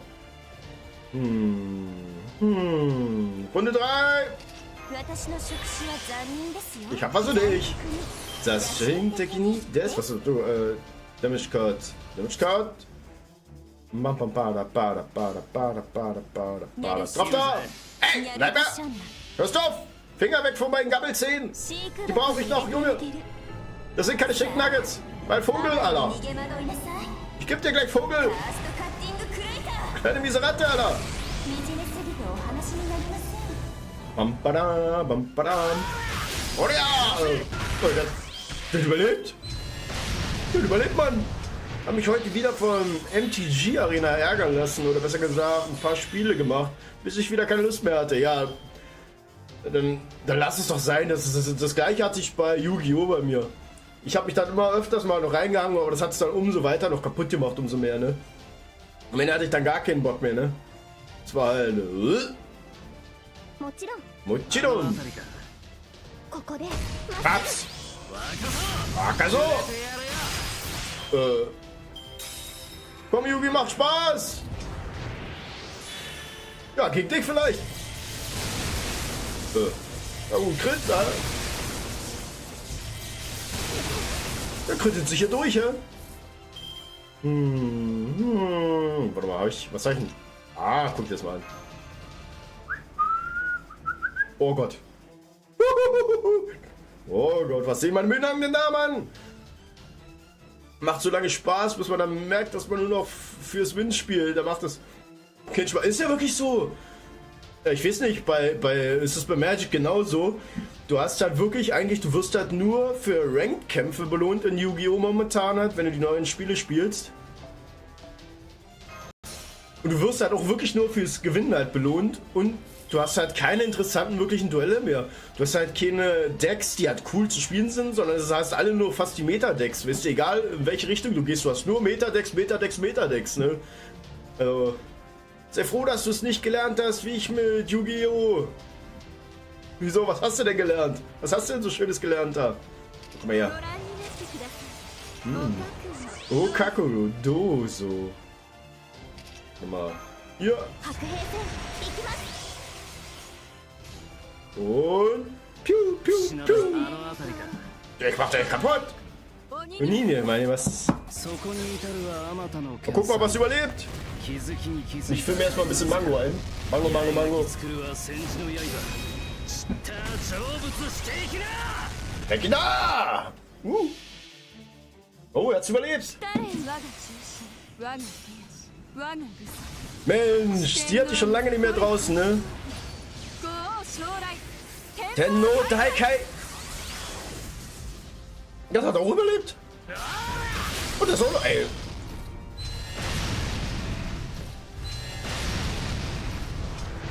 Richtig frech. Charge gehen. Ha, ein bisschen spät, hä? Oder warte. So. Bei Arena bekommst du nur Gold XP, wenn du Wins holst. Ich sollte, glaube ich, Rune Terror spielen. Das ist besser und da gibt es einen Story-Modus. Sollen die mal in Arena reinhauen, so wie Commander auf Arena bringen?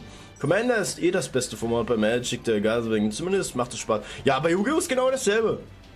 Yu-Gi-Oh! Ist genau dasselbe. Wenn du nicht gewinnst, kriegst du halt meistens gar nichts. Und dann hast du auch noch die Bots. Also es gibt ja immer noch Bots, weißt du. Das sind so eine One-Turn-Kill-Bots. Und wenn du da nicht weißt, was du da machen musst, dann ist so vorbei. Oder wenn du keine Counterkarten dafür dann hast, instant auf der Hand, weißt du, das ist so Game over. No.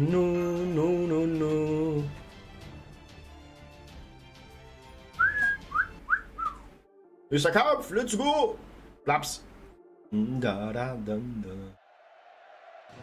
Alright, that takes care of most of them. You can handle the rest.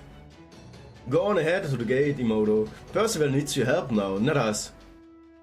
Please watch Gareth back too, Imoto. She has a bad habit of being reckless. Got it. Let's go. Verstanden? Okay, geht gleich weiter. Wir dürfen gleich weiter verprügeln. Da ist die gute Habi. Die Habi. Habi. Das tut weh. Ich habe Yu-Gi-Oh! Erst richtig gelernt, als ich einer Gruppe war. Und ja, sagen wir so, ein Duell, was mir Spaß macht, ist kein Fun-Duell. Das sind Duelle, wo du an dein Limit kommen sollst und deine Grenzen kommen sollst, dass du versuchst, aus der Scheißlage rauszukommen, wenn man dir alles vernichtet und so weiter. Nee, darauf habe ich gar keinen Bock. Wenn das so gefühlt so einseitig ist. Wenn das so gefühlt so einseitig ist, nee, das ist mir gar nichts. Naja, eine Weekly Wall gibt es bei der Arena ja auch nicht. Das Runeterra dafür hat. Würde ich auch cool finden. Zumindest hilft das, dann die Kollektion zu vergrößern. Aber habe es aufgegeben, alle Karten aus dem Set zu bekommen. Ja gut. Ja gut, erstmal alle Karten bekommen, das wär's ja, ne? So, du kommst wieder hier rein. Dann haben wir den guten Merlin. Wir haben... Komm. Du. Merlin, du. Und dich. Feuer frei! Mein Ziel war immer, einen Gegner zu vernichten, ja, ne? Nee, ich habe immer gerne experimentiert, was Decks angeht. Und nicht da auf totale Vernichtung, ey. Also ich habe zum Beispiel auch damals, wo ich erst aufgehört hatte, selber zu spielen, das war ja noch vor der Zeit, bevor überhaupt Link-Monster dabei waren. Und dann, wo ich jetzt wieder angefangen habe, das war ja genau, wo das Strukturdeck rausgekommen ist von den Trap-Tricks. Und damit habe ich ja, weil wir waren ja dann bei der Mutti von meinem Mod und Co. und die kleine Schwester und ich habe die ja seelisch und moralisch zerstört, Alter, mit dem Deck. Und dabei war das eigentlich nur ein bisschen eine Abänderung vom Strukturdeck, ne?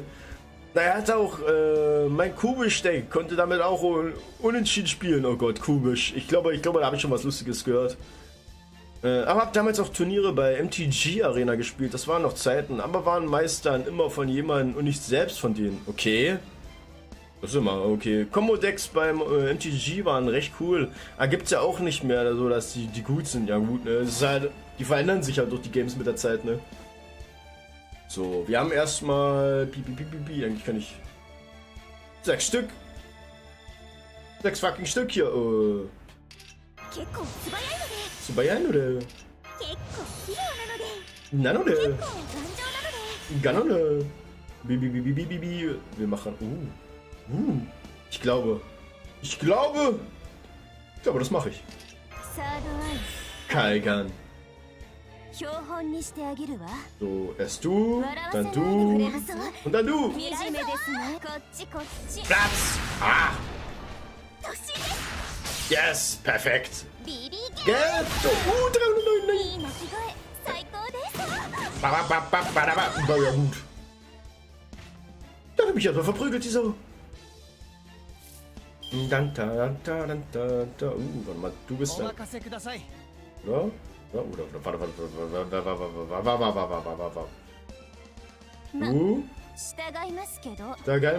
Und dann das machen wir. Aber hey, wenn du einen Commander Jack in echt hast, was jetzt nicht sofort überrollt können, wir auch mal Command spielen. Ey, wie gesagt, ich habe bis jetzt nur Yu-Gi-Oh! Gespielt. Kein Dings. Natürlich kritisch nicht. Ey, du Sau.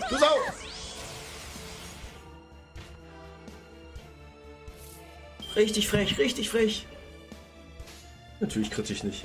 So. Für die Masse. Level 5! Boah, das ist der so. Oh, Crit. Okay, ja, hat doch ohne Crit gereicht. Du hast doch mal gemeint, dass du MTG gespielt hast. Nee, nur Yu-Gi-Oh! MTG, das habe ich nur von anderen maximal gehört, aber ich glaube, mein Mod hat das mal gespielt. Ja, mein Mod hat das gespielt. Das kann ich eventuell gemeint haben. Aber ich selber habe das nicht gespielt. Da, hier. Das. Hier, nochmal Parsival. Macht's. Bibi. Also. Jo, jetzt haben wir drauf.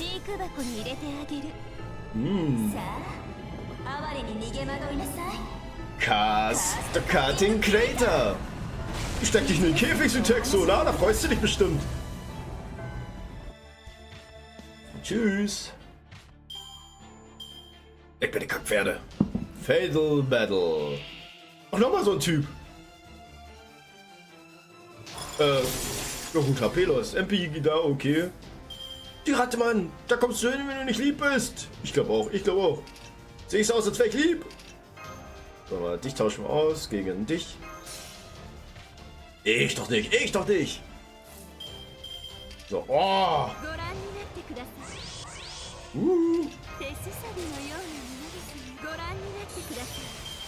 Damage. Und Paps. Zack. Ada, Mama. Kennst du das übrigens, was da gerade kam? Das will ich genau von dir. Hey, immerhin knabbern wir gerade nicht an dir. Ja, richtig frech, richtig frech. Finger weg vom Tori, Mann. Finger weg vom Tori, Mann. Say? Was? Ey Gott, Junge, Junge.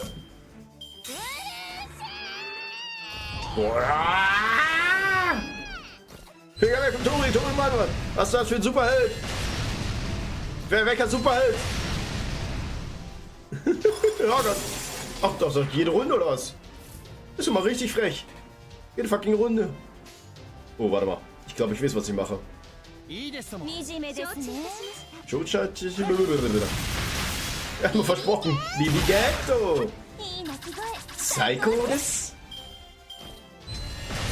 Warum man nicht alles für Crit-Sterne macht. Ey. Bye, bye. Oh, genau. Crit und... Oh, jetzt kommt die Olle. Doch nicht, das ist Merlin. Oh Gott. Hang up.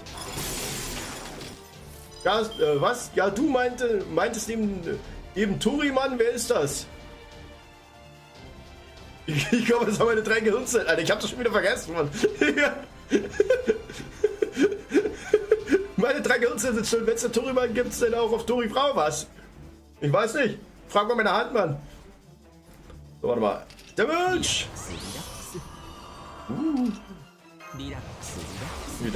Lidaxu. Oh yes. Kimio. Warte mal. Oh ja. Ja, komm hier. Mr. So. Gibt's das Maul? Bibi Ghetto. Psycho ist. Lala. Tschüss. Das hat doch nicht gerumst. Na. Mensch, ey, aber die habe ich auch schon lange nicht mehr im Team gehabt, ne? Da.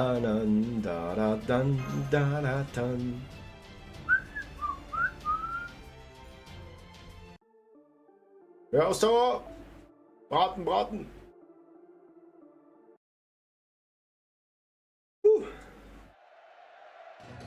I have a report from the captain at London, sir. They've taken full control of the South District.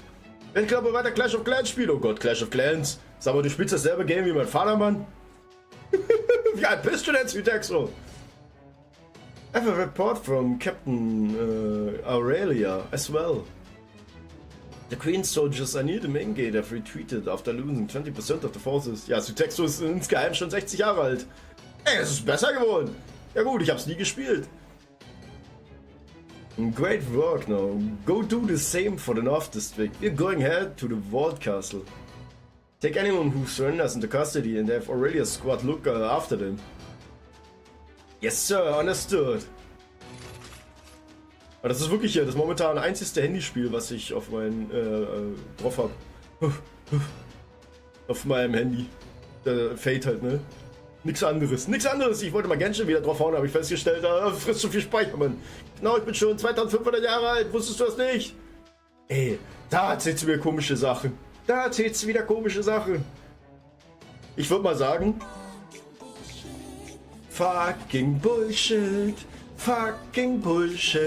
Holy fett, oh fuck yeah. Spiel Honkai Star Rail. Oh Gott, ey, jetzt kommt der Nightmare hier mit Level 7. Jetzt geht's los, ey. Puh, this is a lot harder than I thought it'd be. Yeah, Fabuto, you two stay here. Muramasa Altua, Da Vinci, Modo. The 5 of us will infiltrate the Vault Castle. I trust that's okay with you. Ja, ne? Wiggle. Okay, just try and stop me. Been waiting to smack the smart out of Brigands for a while now. Oh Gott, der Glumanda, Mann! Ganz viele Glumandas! Look, ja viel Spaß im Loco! Kommen deine Eltern oder was? Nein, mal schnell geflüchtet! Die Eltern kommen, die wollen keine komischen Geräusche! You said it, we're nearly there. My, is this a fury I see? No, I'm really glad I went to the trouble of securing that route in for you. None of the Queen's soldiers are stationed in the Vault Castle. Once you get past Spinner's guards, then... Wait a sec, the front door is open? I'm not sensing any soldiers in there either. It looks like the path to the bell tower is all clear. Do you think it's a trap? Probably yes, but not for us. This trap is only for Altria, the Child of Prophecy, and Queen Morgan. Dragon really is a sly old fox, isn't he? He's just handing the bell over to us. Makes sense though, he gains nothing by trying to protect it at this point. He must be trying to surrender without defying the Queen. He wants to be able to deny any involvement in ringing the bell. Well, this is a surprise. I thought we'd never be able to take control of Norwich without ringing the bell. But if Spingans has pulled the soldiers back, he must not have any intention of fighting. It means our battle to occupy Norwich is over. We no longer have to ring the bell to win. That's sad. Whether we go ring it now or not is up to the Child of Prophecy. If he does it, it will be a declaration of war. There will be no going back. I hate to play into Spingan's hands, but I doubt we'll get another opportunity like this. Let's go, bell or no bell, Spingan is still inside. Between him just letting the calamity happen and the stunt he's trying to pull right now, I can't just let him go. I want to know exactly what the head of the Earth Clan was thinking when he made those decisions. Na dann, der Typ starten bei uns. We didn't run into a single soldier on the way up here, let alone Spriggan himself. I've got a hell of a bad feeling about those chills, even. Be careful, there's something here. Sagt's. Capeless, where are you, Capeless? But I smell paradise, I hear Avalon, I see, so you're finally come. The magic energy is collected on the ceiling, this entity, it's a night call. The one who saves us shall be Britain's undoing. Ah, curse my dead body, I will gladly give my soul for the Earth Clan. In exchange for your abominable body. Ja gut. Was ist das für ein Typ, Mann? Ich spring mich einfach an. Saber. Ja gut. Ich mit Berserker rein oder bleib ich bei Saber? Komm, ich bleib bei Saber. Berserker. Oh, wen haben wir denn hier? Ja gut. Ja gut, sieht gut aus. Ich geh einfach so rein. Ich mach dich kaputt. No. Was kann schon schief gehen, ich war's, Texo? Fatal Battle, Nightcall. Das ist ganz schön dicker Nightcall. Gerade noch die Treasure Vault. Anatani. Ja gut. Damage up! Piu piu! Ich fange mal mit dir an. HP. Na, brauche ich noch nicht. Hier! Ja, genau wie Kaigan. Du und dann du. Das ist jetzt der Plan. Bist gefühlt der Einzige, der bei mir gerade live ist. Echt?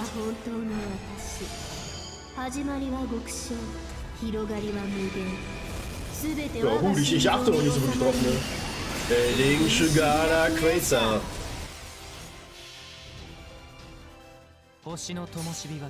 Jetzt der Milch! Mahala Player! Das hat schon ein bisschen mehr, aber da fehlt noch. Ey, das muss er. Blaps! King Fortune. Oh, gut, Charge gehen! Zum Glück hat er sich gebufft! Zum Glück hat er sich gerade gebufft, Mann! Das Shintokini des. Warte mal. Bi. Holy moly, warte mal. Hier. Reicht er? Oh, yes! Udesai. Drauf da! Oh. Platz! Komm. Piu, yes! Genau, das war der Plan. Boah, 300.000 Mann. Warte. Daneben! Death Down. Oh Gott. Ach komm schon, Mann. Alter. Okay, gut. Oh Gott. Sanden des Jo. Ich glaube, ich stun den gleich nochmal, ey. Zack, Stun. Hier. Nyagedatanda. Boah, wer ist weg mit dir? Na gut, der wird trotzdem noch überleben, weil ich 100% nicht ordentlich kritten werde. Chisai desu ne. Oh, Crit! Ah, komm, nochmal.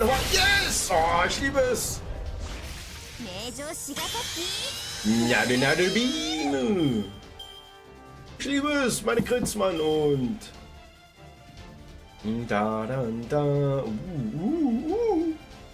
mal. Wie, du? Ich will... Mein erstes Mal, dass ich Coins Kai einsetze!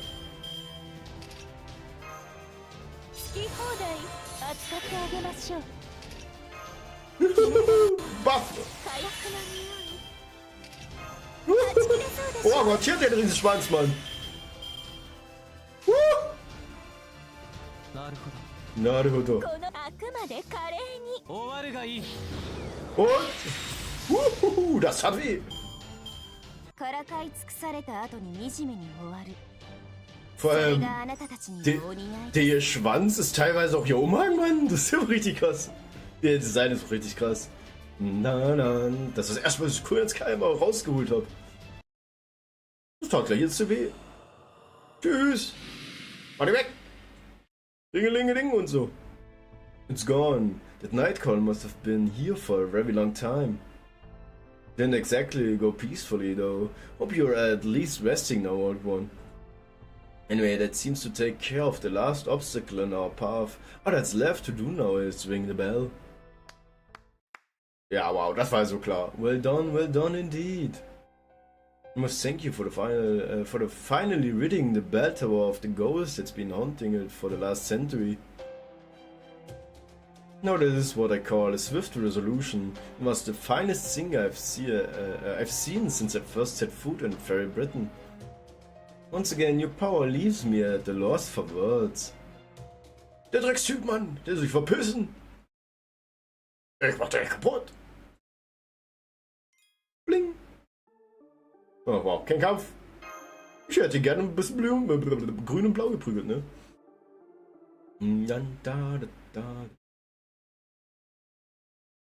Der Dreckstyp, ne? Spriggan. Oh, why are you glaring at me like that? The battle is over. Your Round Table army has defeated the Queen's soldiers. Yeah. Norwich is for now free of the Queen's oppressive regime, and it's all thanks to you. I know which own lord couldn't be happy about this turn of events. Ja, das glaubst du selber nicht! What do you say? Shall we toast to your victory? But where are my manners? I apologize for my lack of consideration. If you wish to leave, by all means, go right ahead. My soldiers will gladly clear the way for you. We were told you were the one who called the Queen's army here in the first place. How can you do that and still claim to be innocent? Yes, I did make a report to Her Majesty. The calamity caused a great deal of damage, so I requested she send soldiers to help with the restoration efforts. Any responsible lord would have done the same. Unfortunately, it seems there were some bad apples among the Queen's soldiers who fought to treat our more rebellious citizens quite brutally. But once again, our timeline intervention prevented any of my citizens from coming to harm. For that, I owe you my thanks. So that's what you are going with? The royal army's attempted purge of any hint of rebellion and had nothing to do with you, huh? Okay, that's fine. At this point there's no way we can prove it one way or another. But what's your game plan now? Norwich has fallen and your citizens are sick of you. Do you really have time to be hanging out here chatting with us? Don't be ridiculous, Leonardo da Vinci. I must say, for such a great mind as yours, that was simply uncalled for. True, Norwich may be fallen, but that is a temporary situation at worst. Since the Child of Prophecy is leading the Round Table army, you must only be here for the spell. I very much doubt that you occupied Norwich with the intention of keeping it for yourself. Well, I suppose you may be considering using it for the Round Table army base of operations. But as you've just proven, Norwich is quite vulnerable to invasion. Of course, if you wanted to end up razed to the ground for treasure like Sheffield, far be it for me to stop you. By a little. No, don't bother. No sense letting this one work you up. And trying to hold him accountable for his crimes would only be an even bigger waste of time. He doesn't believe he's done anything wrong in any case. Baron, when did you get here? Just now. Luckily my trick with the restaurant worked like a charm. I'm glad to see you've all wrapped things up here nice and neat. I knew you could do it, Percival. But you've done a pretty poor job with the aftermath.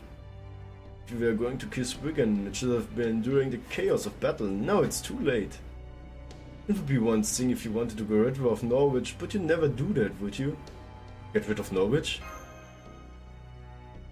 Oh, do you need me to explain it to you, foreign mage? Don't bother, I'll sum it up. Spriggan's demonstrated his neutrality with citizens, thereby fulfilling his role as their lord. As a result, the fairies of Norwich will still recognize him as their leader. Kaput, Alter! So they definitely won't be happy if you kill him now that he's shown his open to peaceful discussion. And that's not all. While Norwich artisans may all hate Spriggan, the other residents who use the artisan's services consider him indispensable. Remember how I said that Norwich is on the verge of becoming a human city? Spriggan's policies are essential for fairies who want to maximize their profits above all else. That's what makes him so tricky to deal with. Sure, half of Norwich hates him, but also half supports him. Oh god, 50-50! So we can't just kill him without any very good reason. It would make us public enemies. And not only that, without Spriggan to negotiate with the Queen, she would declare it a rebel stronghold and just take it over herself. And since we can't protect the city, letting that happen would essentially destroy Norwich. So, der letzte Rest von meinem Tee geht in die Tasse. Der letzte Rest vom Schützenfest. Oh Gott. So. Sehr schön. Zack. There you have it. To kill a ruler is to effectively kill the nation as well. And what you want is to destroy Norwich, then by all means go ahead and execute me. Der Bastardman, you're not bluffing, are you? You really do mean that. You don't care about the safety of the Earth clan, and you have no wish to keep Norwich safe. But you also apparently don't care if you live or die. I don't get it. Your actions seem so purposeless and incomprehensible, it's almost as if you're... That's right, human. You're no fairy, Spriggan. You're what they call a changeling? Changeling? Someone who drifted you from proper human history, aren't you? Ooh! A human clan head? But that's impossible. There's no way he could keep up and act like that for so long. Fairies distinguish between other fairies and humans by scent, magical energy and appearance. No one fairy is exactly like another, so someone could meet the right criteria, they would definitely pass as a human-looking fairy. For scent, they just need to make a cologne that approximates how a fairy smells. Their comparative lack of magical energy they have could be disguised with a mystic code, and as for their appearance...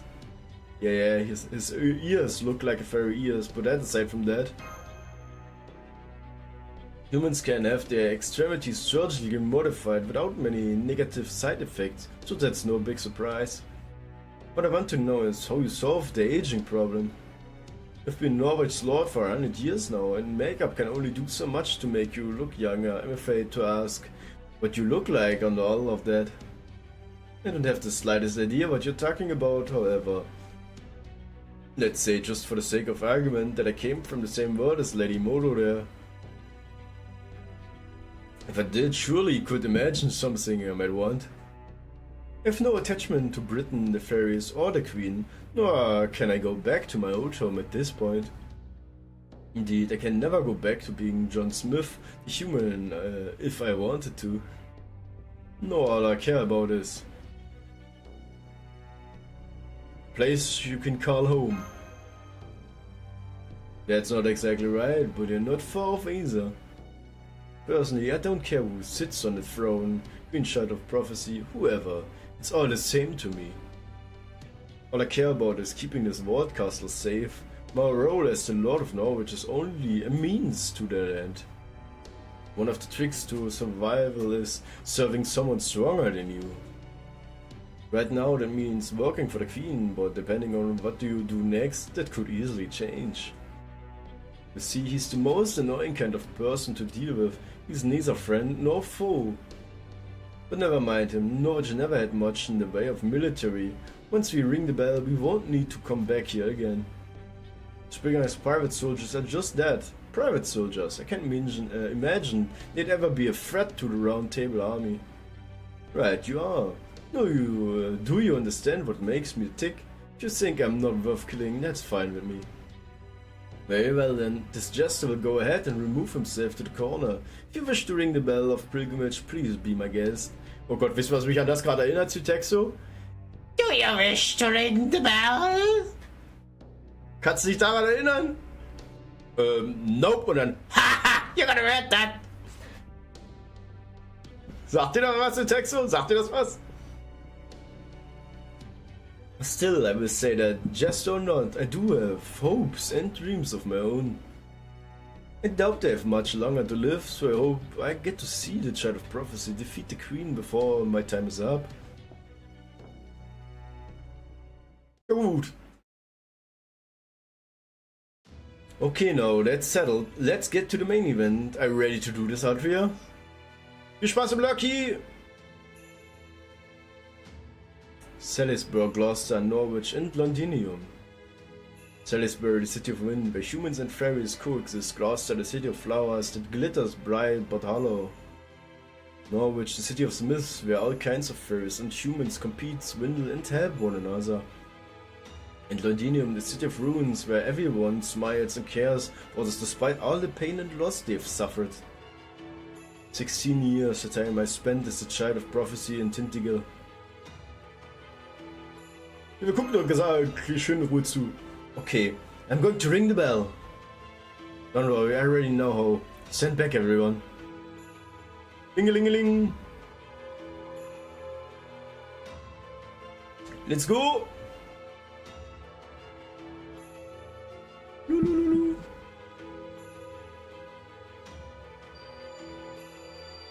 Song of Paradise, Voice of the Inner Sea. You who are born to be selected to decide the fate of this land and to see justice done. The bells of the bones of Inception shall show you the way. Forgive us these sins. Ah, wait, deswegen hörst du die in der ultimativen Form von der NP, hörst du die Glocken nur beläuten. Merke ich gerade. Gänsehaut. Die erste Glocke wurde geläutet. Es geht los!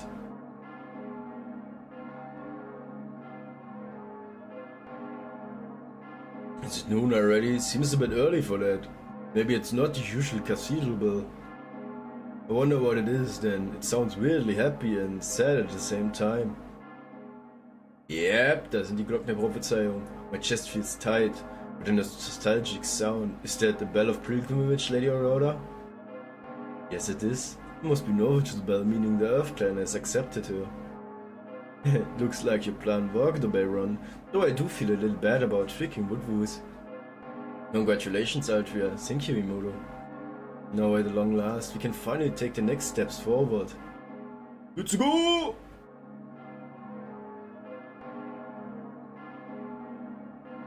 Ah, this sound, it feels like it's ringing out across all of Britain. And this frequency doesn't sound like joy so much as... Ah, no, I see, so that's what I mean by pilgrimage. There's the first one. But I believe it's about time she did something worthy of the Child of Prophecy. I was more than a little worried when she accepted the Queen's invitation to Camelot. But now, the war will finally begin! I can't wait, can you, I can't wait, can you, Konskaya? Your Majesty the Queen versus the Child of Prophecy, the Tamlin versus the Round Table Army. I wonder who's going to drop out first, I wonder who will have the last laugh. Who would you bet on, Konskaya? Maybe you would put your money on Chaldea, the real dark horse. Chaldea can possibly win, you're not even a player in this game. But having said that, in your case, betting on Chaldea may not be such a bad idea. Very Britain's market value is about to tank after all. So if you know what's coming, maybe you should consider a different possibility. Don't be ridiculous, there's no way I'm getting out of this game after all the trouble I went to set up the pieces. Oh yes, just you wait, Grand Sky, I'm going to make things right, no matter what happens. Lady Murian.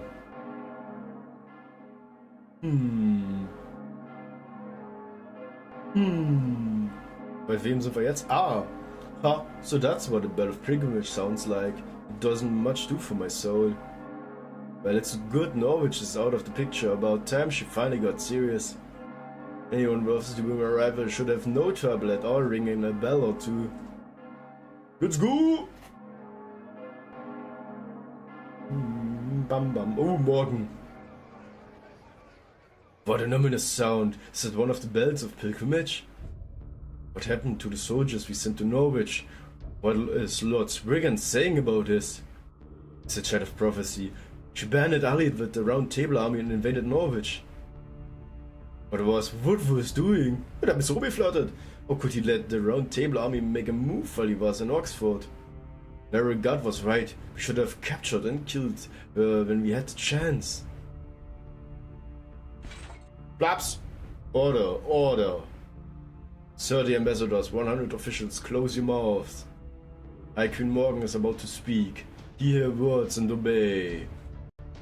A bell of pilgrimage has been wrong. Send word to every lord and fairy in the land. The Child of Prophecy is no longer my subject, and I am an enemy of the state. All who offer her aid of any sort shall be branded the same. Fairy Britain abides no enemy, it crushes them without mercy. I command Woodfuss, Lord of Oxford, to begin an attack on Londinium. I shall weigh his success in this battle against his transgressions, in permitting this advance on Norwich, when determining his punishment. There is no place for the Child of Prophecy in my fairy Britain. Oh, the High Queen's made a decision. That accursed Child of Prophecy is as good as dead now. War! There's going to be war! Oh, I can't wait, this is going to be so much fun!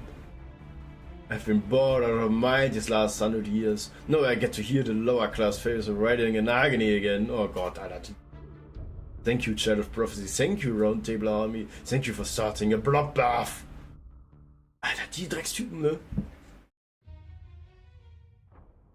No sooner do they see preparations for war being made than they scurry off to their homes. 2,000 years and fairies are still just as fickle and bloodthirsty as ever. Fortune, awaken, Knight Fortune. Yes, High Queen, guard Knight Fortune at your service. It's an honor to have been freed from the chessboard. The 200 years since I last saw you have done nothing to diminish your Majesty's beauty. Ja gut, der Engel war eingefroren auf dem Schachbrett. Gut. Never mind the formalities. Here, drink this. This water will grant you memories of all that has transpired in the last 200 years. Very well then, if I may. Glücks, Alter. Hinter damit. No, I understand. The Child of Prophecy. I'm sorry, my clanet's prophecy has become such a headache for your High Queen. Speaking of which, where are my fellow Mirror Clan fairies who placed Ainsel as their head? The Mirror Clan is gone. You're the last of the kind, Fortune. I see, what an ironic twist of fate. I parted ways with Ainsel to serve your Majesty as a knight, and thanks to that I'm still alive today. That is surely the optimal future you once saw. The choice was the correct one, it was why you are alive today. Now you will once again make use of your prognostication. You will accompany Tamlin, Gawain, and Tamlin Lancelot as their advisor. And if by some chance worst should come to worst, I trust you, you know what to do. Yes, High Queen, your guard knights are fully aware of your wishes. You would like the Tamlin to go to Oxford to assist with the attack on Londinium, yes? If you've gone soft in the head, Woodwus needs no help with Londinium. I have another mission for the Tamlin. There's someone else who has been a thorn in my side for far too long. The attack on Londinium is merely a sideshow. Oh no. Ich weiß was kommt. Oberon, oder? Oberon. 100%. Lingelingeling. Well, that's funny. One bell down. Wait.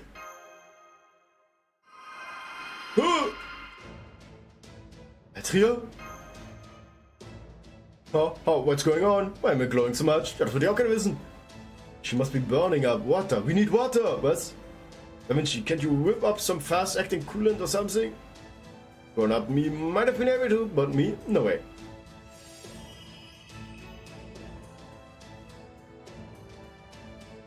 Wegen brennen, ey.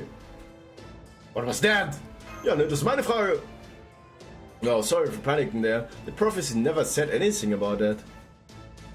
Der Side. Ich würde mal sagen, die ist ein Level up. Yeah, I can tell this is really... Yeah, it really is. I'm not a fairy, but even I can tell. Why are you staring at me like that? You're making me nervous. Did I do something wrong? Hey, Admin, how's it going? Wie geht's, wie steht's schon das Red aus? Alles gut bei dir? No, you did something, very right. Ich hoffe, du hast einen schönen, entspannten Nachmittag. Hope you have a great afternoon. How's it going? At least if it's for your afternoon, or for me it is. Alter, did you that get crazy strong? Ja gut, ne? Die Altria, ne? Die wurde erstmal gebufft. Bim. Yes, hit a bit. So, fuck. Ich seh nix. Hä? Was haut hier nicht hin? Das ist halt voller Nebel. Ich seh nix. Ich seh den Scheiß. Avalon La Fey. Fragment.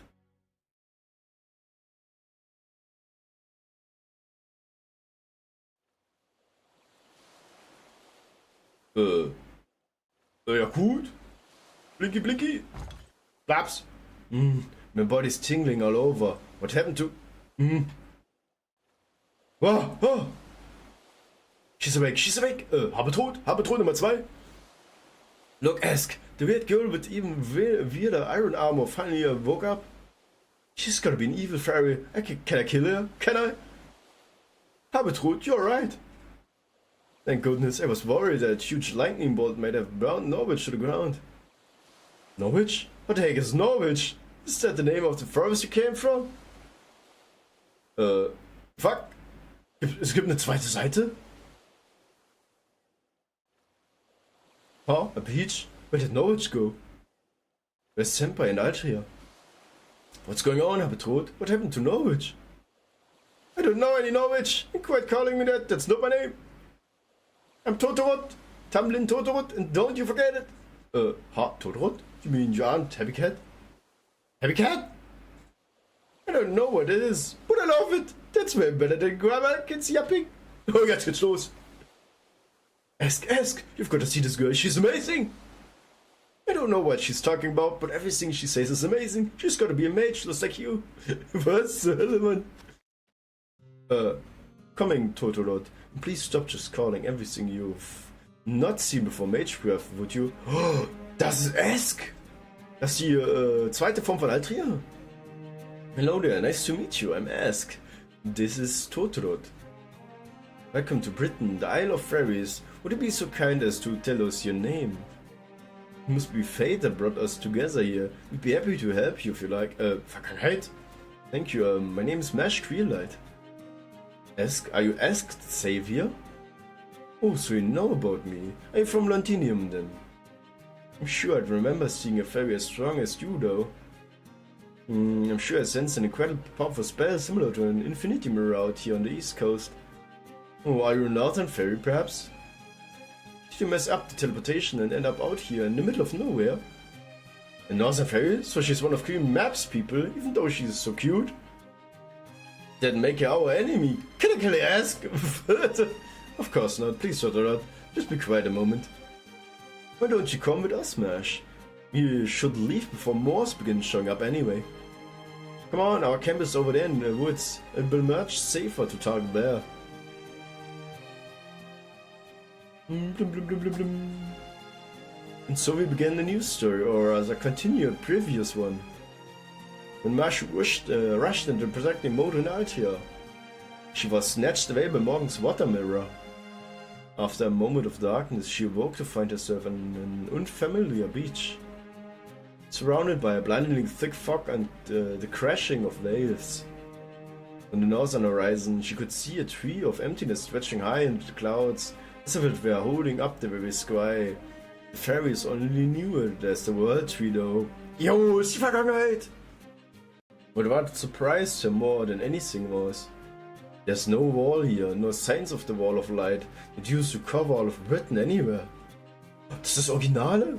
In fact, there was nothing to be seen near Britain at all, nothing but an endless plain of white seawater. This was the Isle of Britain in year 400 of the Fey area, approximately 2400 years in the past. And this is the story of Ask the Savior's final fateful battle. Ich glaube auch. Na gut, nehm ich. 10 Quartz nehme ich immer gerne, ne? Ja gut, das war mal ein kurzer Blick. Geht schon wieder weiter. Oh Gott, wie viele Dinger sind das? Wie viele Abschnitte sind das, Mann? Avalon, La Fey, Wales.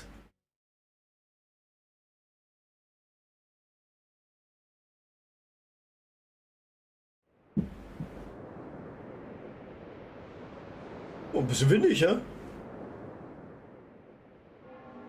Bling blong. I can see here the bell ringing. Even though it's been half a day, even though everyone smiled and praised me. Whenever I close my eyes, I can feel this sound, like something grabbing my head from behind. It feels like this ringing may never go away. Ja gut. Oh, another Briton from a world called Proper Human History. Another version of me though, one entirely unlike me. An imposing figure, neither mage nor fairy, but a child born to human and dragon. Arthur Pendragon. The ideal king who unified the lords of Britain, protected it from outside invaders, and built a towering white castle of Camelot. She was loved and trusted by all, and she shone brighter and more righteous than anyone else. With her 12 knights of the Round Table, and many loyal couriers and their redacted in hand, she laid the foundation for countless futures. Excalibur. She was a truly great woman. I've never seen her like. I don't want to see her. I don't want to be shown her. I can't handle it. I can't believe it. I can't accept it. After all, I'm the only one of my kind. I have nowhere to run. No one understands me. Romance is out of question. There's no reward, no finishing line, no rest. I can't make so much as a single mistake. So many things I'll never have. How cruel would I have to be for everyone to accept a king like me with a smile. Gänsehaut! Oh, it's morning. Guess we must have covered a lot of ground overnight. I had the craziest dream. It must be because I rang one of the bells of pilgrimage. No, that life is no joke. Ja, ne? Hat sich ein bisschen dran erinnert gerade. Bum, bum. Well, that was nice, while we were rocking back and forth in the carriage. Well, we almost made it back to Lodemio overnight. Good thing we didn't run into any trouble, huh? Oh Gott, sag das jetzt nicht. I see, so you used the cover of night to get to Norwich without drawing attention. And for the return trip, we were lucky enough to get a horse-drawn carriage. Right? The Queen might technically prohibit animals from being used for manual labor, but there's no real penalty for doing so. Right now, only the clan heads have horse-drawn carriages, but who knows, eventually everyone might start using them. I guess this is how trends get started, right? Oh, that said, I wonder why the Queen banned horse-drawn carriages in the first place. Does she just love horses? It's part of it, but it's mostly another way to keep fairies in line. Horse-drawn carriages became commonplace. Fairy horses would stop being born. Ja gut, das wäre ein bisschen doof, ne? Fairies are both cruel and innocent, you know? As soon as something like that becomes popular, we stop seeking out anything else. I mean, it's been 2000 years and 19 years since we started seriously copying human culture, right? The fact that horses like Red Rabbit and Percival's dear Condry are still alive and well is proof of Morgan's consideration. Ah, now I see, so there's work involved in maintaining mystics. So Morgan is fine with imitating human society, but she won't allow any cultural limitations that would risk limiting an entire swath of fairy ecology. Gotta say, that's pretty smart of her. Guess she's more than just a cruel queen out to squeeze her citizens for everything they have. Naja, but the fairies in the Welsh woods were ein bisschen am Arsch.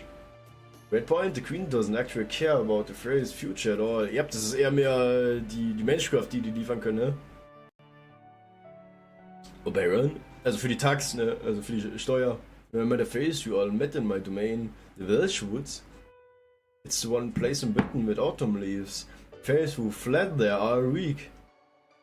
They all ran away to escape cruel mistreatment. They have nowhere else to go in the whole of Britain. They were persecuted, ostracized, and accused of spreading poison just by existing. You see, they all look like insects, so they lost their homes because of Morgan's hatred of bugs. And their low intelligence and innocent nature forever prevented them from taking part in Fairy Britain's imitation of human society. My woods are where fairies like that come together until they inevitably die. That's right, when the Queen's rule, Fairy Britain has no place for the weak. She only cares about the land itself, not the fairies who live on it. Yep, but just because Morgan thinks they're worthless doesn't mean they actually are. The forest is home to those with nowhere else to go. Those who have been forgotten and left to die, having never known anything but ire and antipathy. And it was into the heart of the forest that I was summoned. Oh, die haben Baron beschworen. Nacktschnuppelroman! Of course, Fairy Britain doesn't tolerate any interference from proper humanity, so I was summoned in a very fragile state. I could hardly move, so I could do was lie there and sleep. I think if I'd been the only one there, I would probably have just disappeared again. I know, I said only I had a clock on me when I first came here, but it's actually not true. Kann ich dafür auf YouTube gebannt werden? Ich hoffe nicht. And nothing at all, I was a little cold even. Man sieht zwar nicht, aber ist das gefährlich, oder? But I wasn't at all scared or lonely. Okay, ist weitergegangen. I never seen this way before. He's all alone, poor thing. But he's so handsome, he looks so kind. He's like a prince, He must be our king. We have a king of our very own now. Oh Mann, die sind so knuffig. We have to protect our king. Let's help our king together. They won't be able to touch me. But I did make a perfect circle around me as they waited excitedly for me to wake up.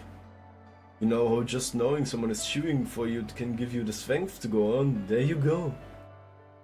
Their voices helped me secure my consciousness and eventually stabilize my spirit origin and wake up. You could say one of the reasons I'm so overly invested in Britain's welfare is their kindness. Who says they are worthless or incapable of doing anything? They might be powerless, but they were the only ones who cared for me. So of course I have to do everything I can to pay them back. That's why I care so much about taking Morgan down. Really, I'm a lot like you, Imoto. I might only be the king of the weak and powerless, but it doesn't mean I'm going to hold anything back. Even if I'm never able to save even one fairy, I'm still going to do whatever I can to the best of my ability. I had no idea. Ja gut, ne? I have a message for you from Captain Culver, sir. The enemy has already made camp on the north side of Londinium, but he should have no trouble getting in from the south. Understood. Thank you, soldiers. Then we will continue bringing the Child of Prophecy back to Londinium, just as we planned. Tell Canvas to hold his ground for now. It's still too early for an all-out war between our forces. Yes, sir. Tax. Machen wir kaputt. What was that all about, Percival? Well, just as we expected, the Queen's army has begun to march on Londinium. She's dispatched Woodwoos and his army from up at Oxford. That was quick. Can't you usually mobilize a whole damn army at the drop of their hat? It's been a day since Outrear rang the bell. The Queen must have really ridden them hard to get them moving so fast. Woodwoo's army is made up entirely of Fang Clan fairies. They don't typically need weapons or bother with them, so they can move quickly when they have to. They are matchless on the battlefield, but they're not so great at occupying territory or laying siege. So if that's who Morgan sent to Londinium, they shouldn't be much of a threat. We should be able to wear them down by fortifying our defenses. And taking out Woodwoos once he inevitably loses patience and takes the field himself. What is it, Gareth? Oh, I'm sorry. You seemed so different just now. Yeah. Huh? Did I? Yeah. I thought I was just being myself. I was more confident or something. Yo, ask, I got you Einflüsse. As you should be. Remember, you've rung one of the bells of pilgrimage now. Wherever you go, you're going to attract a lot of fairies who are fed up with the Queen's regime. So hold your head high. Besides, you really have gotten stronger, right? Yep, in terms of magical energy, I'd say she's about equal to Morgan's little finger now. Well, ja gut, dankeschön. I had no idea the Bells of Pilgrimage could do that. No wonder the clan heads weren't so quick to give you permission. And we still have 5 to go. Wait, hang on. There's the Wind clans in Salisbury, the Wing clan in Gloucester, the Earth clans in Norwich, and the Fang clans in Oxford. That's only 4 bells. What about the Mirror clans and the King clans? Don't you worry about that. I'm still not sure about the Mirror clans bell, but I do know about the other one. The 5th bell is at the very edge of Britain, at the root of the World Tree's remnants. It is in the ruins of Orkney, the now forbidden city at the ends of the world that was destroyed long ago. Okay, hold up. I know the bells are important, but right now we need to focus on Londinium. Woodwoo's army is practically on your doorstep now, right, Percival? I'm sure it's safe for us to go back. Yes, and I also think we should do just that. Attribution's right. The Fang clan is poorly suited for siege warfare. If we all need to do is defend Londinium's walls, we can hold for 10 days even with the forces we have. It should give us plenty of time to come up with a plan. Woodwoo's army is camped out on the plains about 2 kilometers north of Londinium. They don't have the numbers to properly encircle us. Woodwoo's only hope for victory will be to break through our main gate and take over our city from the inside. Which is why we're going to chip away at his force by staring him down. Ja gut, wir gucken böse an, Mann. Right, the greatest adventure we have is our ability to retreat to our stronghold whenever we need to. Even as we are headed back to Londinium. I'm having the troops we sent out to have free Norwich split up into 2 squadrons and move out Londinium's east and west sides. Part of the job is to deter Woodwoos from launching an all-out assault, since doing so would leave his forces vulnerable to an attack from behind. But if those squadrons get the chance, they also attack Woodwoo's isolated troops, thereby reducing their overall numbers. We may not be able to beat them in a straight fight, but in a siege like this we're pretty evenly matched. So we all just have to slowly tip the battle in our favor as it drags on. Fortunately, we also have the Count in Norwich helping us now, so we should be good on supplies. Okay, but while Londinium might not be completely encircled, it's still mostly surrounded, right? Is there some secret entrance or underground path inside or something? No, I'm afraid Londinium has nothing like that. At least if it does, we haven't been able to find it yet. Then does it mean we are about to? That's right, we're going to look for a weak spot in Waifu's line and charge right through! Oh, jetzt geht's los! This is great, that'll be the perfect opportunity to see what our new and improved archery can do. Wie sie guckt, man. Ja gut, ja gut. Oh Gott. Berserker! Wo ist mein Lieblingsberserker? Mama. Hin mit. Nein. Nein. Oh Gott, Mann. Update! Gib mir. Für sie. Die ist eine Kacke, Mann. Ja, wow. Ich will alle antargeten. Komm. Da. Oh, Gott sei Dank. Gott sei Dank. Udias. Oh. So geht's natürlich auch, ne? Du kommst hier hin. Oh, dann nehme ich gleich dich. Du. Und du. So. Du kriegst das. Du bekommst das. Du bekommst das. Wir haben noch 13. Warte mal, reicht das? Oh, das reicht. Sehr gut. Let's go. Ich mach dich kaputt. Let's go. Ah, lecker. Da.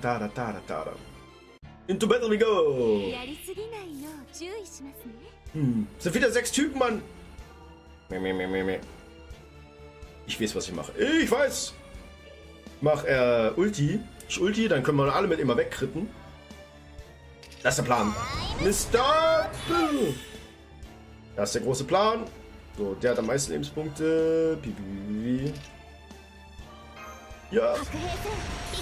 Ikimas. So, dann zack. Blablabla. Bip. Und jetzt Hagelsrittsterne für die Tori.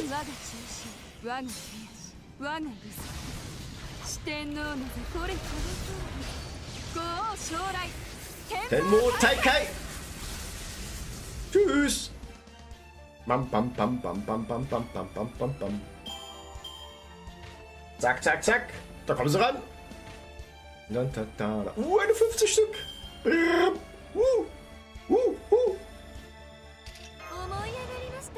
Ne. Aber das ist nur Buster. Ja, Buster brauche ich gerade nicht. Dann. Hier, komm. So. Ach.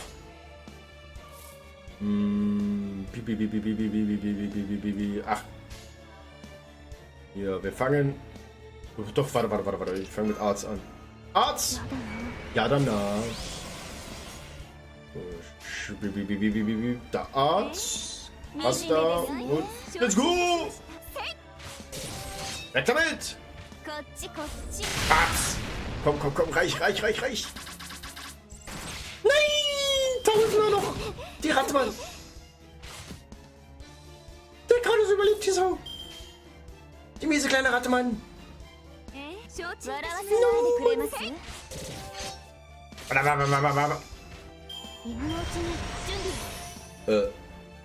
Warte.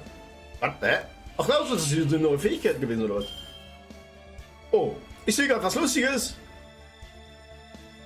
Ich habe mein Ulti wieder voll. Hahaha, was ist denn da los? Stagaimaske. Autsch. Ey, das sind auch wieder 6 Stück, Mann. Das haben wieder Crit-Sterne, ne? Platz. Tenmo Taikai. Tschüss. Blaps. So, gehen wir easy peasy durch, Mann. Lemon Squeezy. Was haben wir? Oh. Nom. Ja.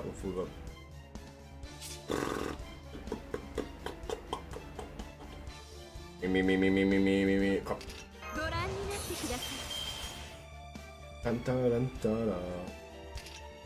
Wir machen mal einen Mix-Up.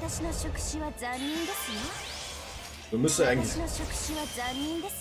Ach, ich hab's gewusst. Genau so wollte ich das, genau so wollte ich das.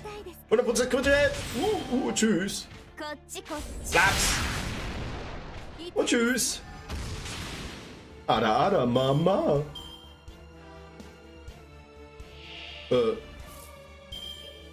Das wäre Masse als Klasse oder was? Ja, gut. Ja, gut.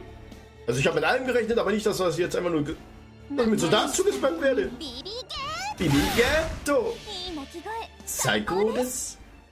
それはいつか来る兆しの星 Ich dachte, es kommt so etwas stärkerer Typ, ein Hauptmann oder irgendwas. Nö. でしょアラウンド So, Kannibalen. Ja gut, das ist nicht mein Problem, ne? Tschüss. 飼育箱に入れてあげる Bam, ba, da, da, na, カ na, ーストカッテ na. ィングクレーター Bada bam, bada bam, bada bam, bam, bam, badam, bam. Das hat ordentlich weh. やだな Ja, dann na. Pinkin. Tan, tan, tan, tan, tan, tan, tan, tan, tan, tan, tan, tan, tan. Warte, ich hab was. Warte mal, kriege ich mich auf Max? Ich glaube, damit könnte ich mich auf Max kriegen, oder? Ja! Tamamo-Tank! Habt ihr Bock auf Tamamo-Tank? Ich hab Bock auf Tamamo-Tank, Mann. 好き放題使ってあげましょう Let's go! おうちに準備は火薬の匂い Oh, jetzt geht's ab. 断ち切れそうでしょ Wir holen den Tamamo-Tank raus! Der Abschluss, Mann! Ja, zack. 幸福勧告笑わせないでくれます So. 惨めです Ich würde mal sagen, let's go! Guck uns mal die Ultima wieder an, seit langem. These two last 7 die, いいでしょ aber. う配列を許可します Woo! 新山幽Der Riesenpanzermann! 国泰山明道天心地義これぞ Badababababa! 揺らす嘘の鳴き声矢をよろずのノリとなり Babs! Gut! Der Tamamo-Tank, Mann, ne? からかい尽くされた後に惨めに終わる No, no, no. Einfach mal それが platt die Walz, die お似 Typen. 合いです Uni des. Dann, da. Oh ja, ein bisschen Schuppi, ja? Schuppi für die Tori. Na. Was gibt's jetzt so? Oh, damn it, it's no use. We can't stop them on our own. Ja gut, ne? It's not just Percival either. Other human soldiers are moving weirdly fast. Ja gut, schnell ich mal an, Junge. This Child of Prophecy is doing this. It's just like what Haikyun Morgan does. We did it. We punched through the defenses. Everyone make for Londinium. We're out of here. As soon as the east gate is open, I bring up the rear. Don't worry, nobody's getting past me. Moto, want you to stay with the Child of Prophecy. Alles klar? Will do? That's what I like to hear. See you in Londinium. Bam, bam, bam, bam. Patsch. Juhu! Ja, einfach mal durchgewalzt. So will ich das sehen, Mann.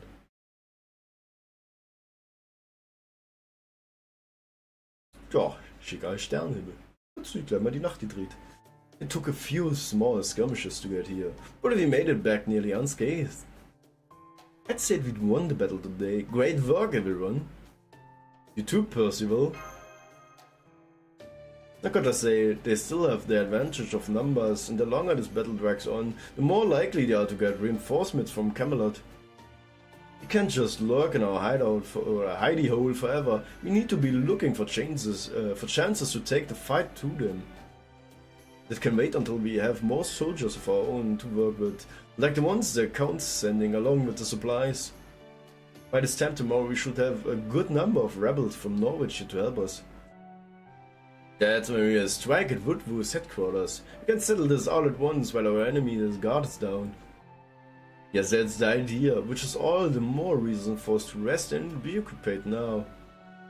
Go ahead and turn in for the night if you like. Everyone our soldiers will stand watch. Na dann. Schön die Füße hoch. Oh Gott. Oh, Knacks. Knacks mir gleich das Knie. North of Londinium, Woodwoo's army camp. Say that again, Barrel. God. Don't think I heard you right.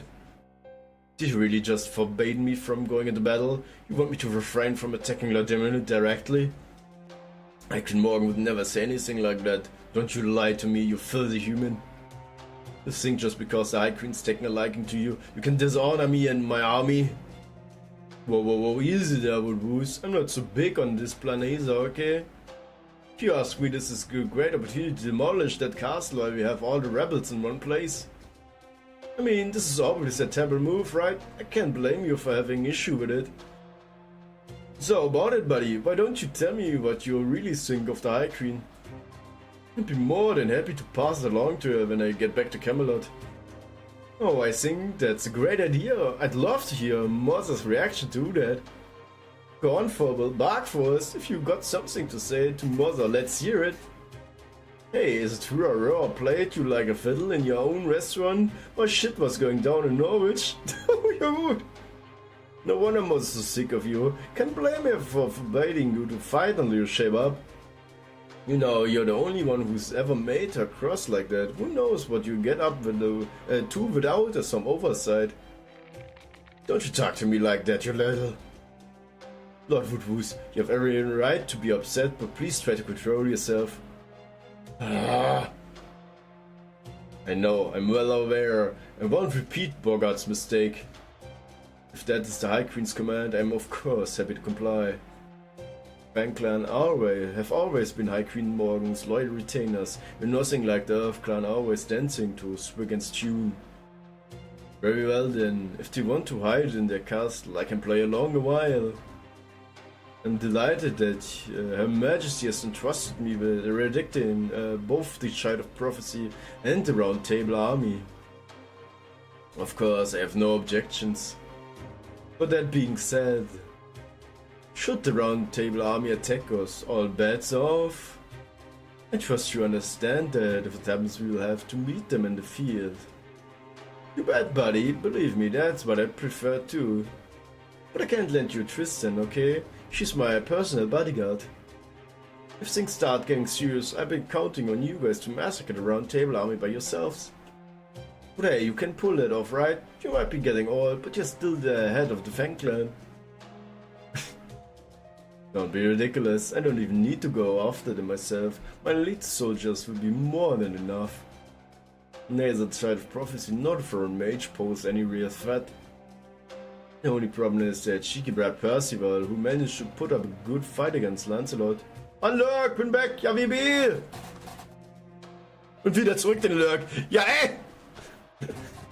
Ja gut, so viel dazu, hä? So viel dazu, und dann haut er gleich wieder ab. So viel dazu. Ja. Still, this battle, not a duel, even if he happened to be the last one standing, what good would it do him? Richtig frech, richtig frech. Wisst ihr, was ich das nenne, Nightmare? Wisst ihr, wie ich das nenne? Fucking Bullshit. Fucking Bullshit. Holy shit, oh fuck yeah. Genau das! If we kill everyone else inside that castle, I'm sure he'll simply surrender. Das wollen wir erst mal sehen. Wieder gucken, Mann. Wow, that was just pathetic. When did Woodwoos become such a wuss? It's like he doesn't even want to fight himself. Maybe that's why Mother forbade him from going into battle, cause he would actually die if he did. Wirst du von mir gehen? Geh was? Ja, nein, nie, absolut nicht, Mann. I say that was ridiculous. I haven't had to shake that bad since Marysburg recruited me for Chaldea. There's going soft in your old age, and then there's this. Come to hell on Woodwoos. Hey, we did that Mother asked us to, right? Let's just get out of here. And now, why don't we stop by Gloucester? Gloucester's great, I bet it beats anything you had in your world too.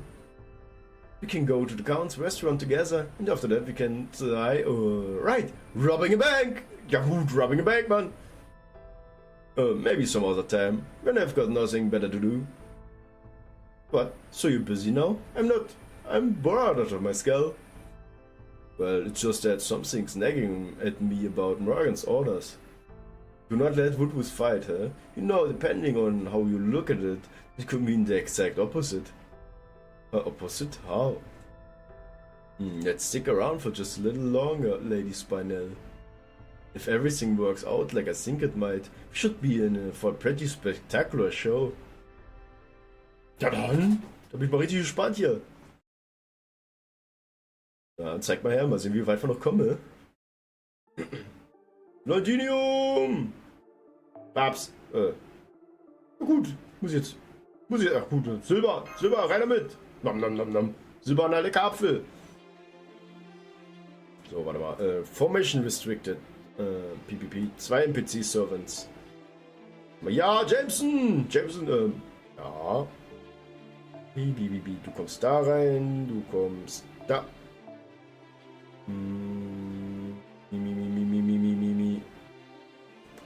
Ja. Wenn wir schon mal Minamoto wieder mit dabei haben, seit langem mal. Nein, hier, genau, du. Sehr schön. Und feuerfrei. Starto. Dann. Machen wir platt. Geht doch sofort in den Kampfer. Was, du 4? Hä? Nur 4? Gut. Wisst ihr, was ich da mache? Tschüss. Ahaha. Tut mir überhaupt nicht leid, die Typen, weißt du?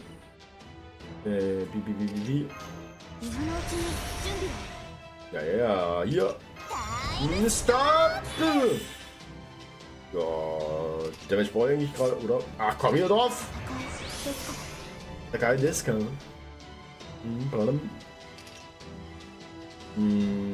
Ach, hier. Ja, danach.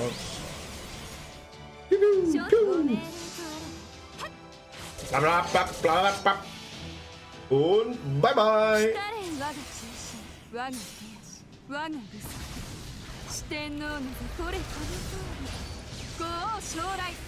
Tenno Daikai! Da, Mama! Tschüss! Mal gucken, was jetzt für ein Typ kommt. Der Chef! Was? Ein Reindeer, Mann! Ein fucking Reindeer, Alter! Jetzt geht's los. Sannen Desio. Ja, wisst ihr was? Ahaha! Hier wird nicht bewegt!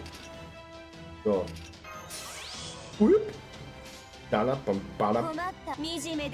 Drauf da! Ich mach dich kaputt! Ah, da war ja immer das hier. Na bam bam. Na na na. Na na na. Na na na na na na na na na na na na. Und. Oh, der 85! Und tschüss!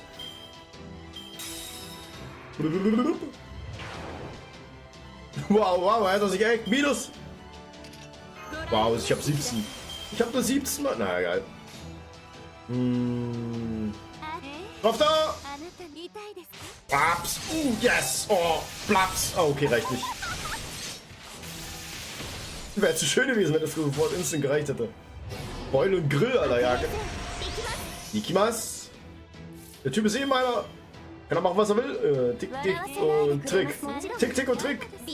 Bibigetto. Bye, bye. Und tschüss. Easy peasy. Na, na, na. Na, na, na, na, na, na, na, na, na. Badam, bum, badam, bum. Oh, phew, that was exhausting. Good thing we were able to drive off Waifu soldiers before they got in through the western gate. I swear enough of those Fang Clan fairies. Can't believe they tried to pass themselves off as food delivery. Ich wollte gerade sagen, Alter, guck dir den Blick an, Mann. Genau das Gleiche denke ich mir auch immer jedes Mal, wenn Nightmare an mir knabbern will, ne? Richtig, richtig, richtig. What's worse than the guards almost boarded? What? The fuck? The fuck? Was? Die hat was durchge... Was zur Hölle, Mann? Why? You think it looked more like they were just dumbfounded to me. Was? Still, I'm impressed you saw through them, Gareth. None of the other fairies guarding the ramparts were any wiser. I guess it's because I've always had a good hearing. Can just kind of tell where there's danger afoot. Anyway, now that we've fended off this sneak attack, let's go back to the war room. The reinforcement from Norwich should be here by now. Na dann. Norwich power! What do you mean Norwich isn't sending any reinforcements? Are you telling me not a single soldier or blacksmith is willing to join the Round Table Army? At least right now, sir, the Count is doing his best to convince them. Fairies in Norwich are grateful to the Child of Prophecy, but they say they just can't... oh god. Stimme, ey. They just can't afford to get drowned into another battle right now. Ha! I see, so what they mean is... the people of Norwich only care about Norwich and don't give a damn about what happens elsewhere. Even though Altria, the Child of Prophecy, made a brave decision to save Britain and rang a bell of pilgrimage, yep. And even though she's already saved Norwich twice now. Ja, die Typen sind so übelst selbstsüchtig, ey. They still can't be bothered to fight the Queen's army themselves. It's not like that, sir. We're still willing to fight. We just, well, don't see the point of fighting a battle we can't hope to win. Ja, schönen Dank, Mann! Yep, that tracks. The whole thing about the Child of Prophecy drawing in fairies from around the world, their cause sounded nice, but it was a crook from the start. You've got to remember that these fairies have been living in fear of the Queen for 1,000 years or for 2,000 years. You can't get over something like that overnight. And don't forget about the Tamlin. It's auch noch gonna take a lot more than ringing one bell to get all those fairies on our side. I thought it laid the groundwork for these fairies to stand up to the Queen's regime as long as they had an opportunity. Yeah. Guess rumors alone can only do so much. I can't believe this. We worked so hard to save Norwich, but now that we are gone, it's like they forgot all about it. Ja, ne? Richtig frech. I understand, of course. The fairies of Norwich won't feel comfortable joining the Round Table Army without a clear assurance of our chances of victory. Please don't give it another thought. Could you just give the Count a message for us? Tell him that we'll do our best to figure something out on our own. We'd appreciate any continued assistance he can provide with supplies. Yes, of course. No, if you excuse me, I'll be on my way. Klatter, klatter. I'm surprised you're not disappointed, Altria. I figured this would hit you the hardest. Oh, don't get me wrong, I'm so upset for sure. I've just always been quick to get over disappointment. For the time being, let's just focus on what we can do for now. Like when Oberon ran around in just his cloak. Point of order. When I said I had nothing to my name, I was being metaphorical. I wasn't literally streaking around Britain. If one won't do the trick, then we'll have to go for two. Good. Right, maybe ringing the second bell will motivate the fairies to get off their sidelines. Excuse me, Sir Percival, Lord Baron. I have an urgent message from our allies in Gloucester. It says the Queen's army is advancing on the Welsh woods. Tamlin Gawain is leading an order of knights who report directly to the Queen. We can't stop them ourselves and we can't be sure how long the Welsh woods will be safe. Ja, das ist genau das, was ich mir gedacht habe. Die will Oberon am Arsch packen, ne?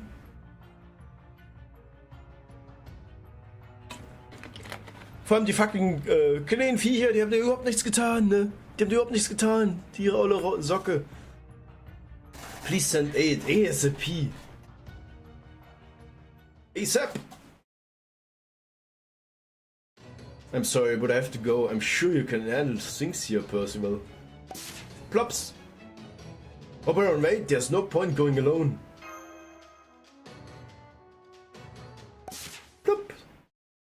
You're right, I might be able to get there in time on my own, but even if I did, there's nothing I can do. No! Will you help me, Imoto Altria? I'm going to help the fairies of the Welsh woods however I can. They have nothing to do with this. I should be the one to suffer the Queen's wrath. You're not the only one they helped, Oberon. Right, you're right. So much has happened that I forgot all about it. Percival, would you ask the fairy horses to help us? I'm afraid Red Rabbit alone won't be enough. I can fly there myself, but we need 4 of them to pull the carriage at max speed for 5 passengers. Motor Altria, Muramasa, Gareth and Da Vinci. And make the arrangements right away. But it won't only be 5 passengers. Condry and I are going too. So I've got to stay behind her. Oh well, I get it. I'm not much of a flyer. And you know you need to keep the carriage as light as possible. Don't worry, we'll be back in no time. Just please be careful while we're away, Happy Cat. Right back at you. You're going up against the Tamlin, right? Fairies who have had their through name changes are really so tough. Do you have a plan for how to handle her? Of course, in fact, I've been waiting for an opportunity like this. I'm not going to let Gawain push us around any longer. No, that's a child of prophecy talking, okay? I just have one piece of advice. When we late here, find a way, whatever it takes. That'll give you a chance to uncover more about her gift and name. The whole Tamlin thing is just a big act. If you can get them to disavow their night selves, you can win. Thanks for worrying and for cheering us on, Habitrot. See you later. No.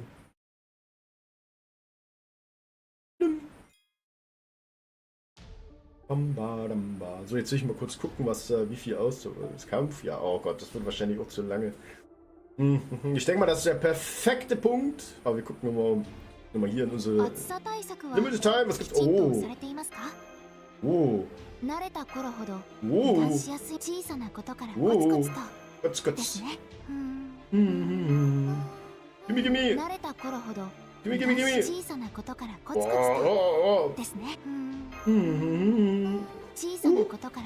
Wait. Ich hab wieder 38? Ich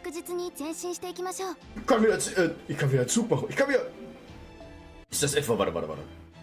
Ist das etwa jetzt der Hinweis, dass ich jetzt so eine... Wie viel? Warte mal. Wie viel habe ich denn noch? Okay. Was sagst du? Ziehen wir nochmal kurz Kager. Ich glaube zwar nicht wirklich dran, aber wollen wir es probieren? Nightmare? Ich glaube. Oh Gott. Here goes nothing. Let's go. Haben wir schon mal Servant. Platz. Es gibt einen Caster. Mephistopheles, Mann. Schrott, Mann. Mach dich ab. Hopp, weg. Bam. Was haben wir hier? Kraftessenz. Nochmal Müll für die Tori. Juhu. Servant. Ach komm, noch Mephistopheles oder was? Ah, nicht stimmt, das Medea. Genau, Mephistopheles war Assassin, oder? Ist schon wieder vorbei.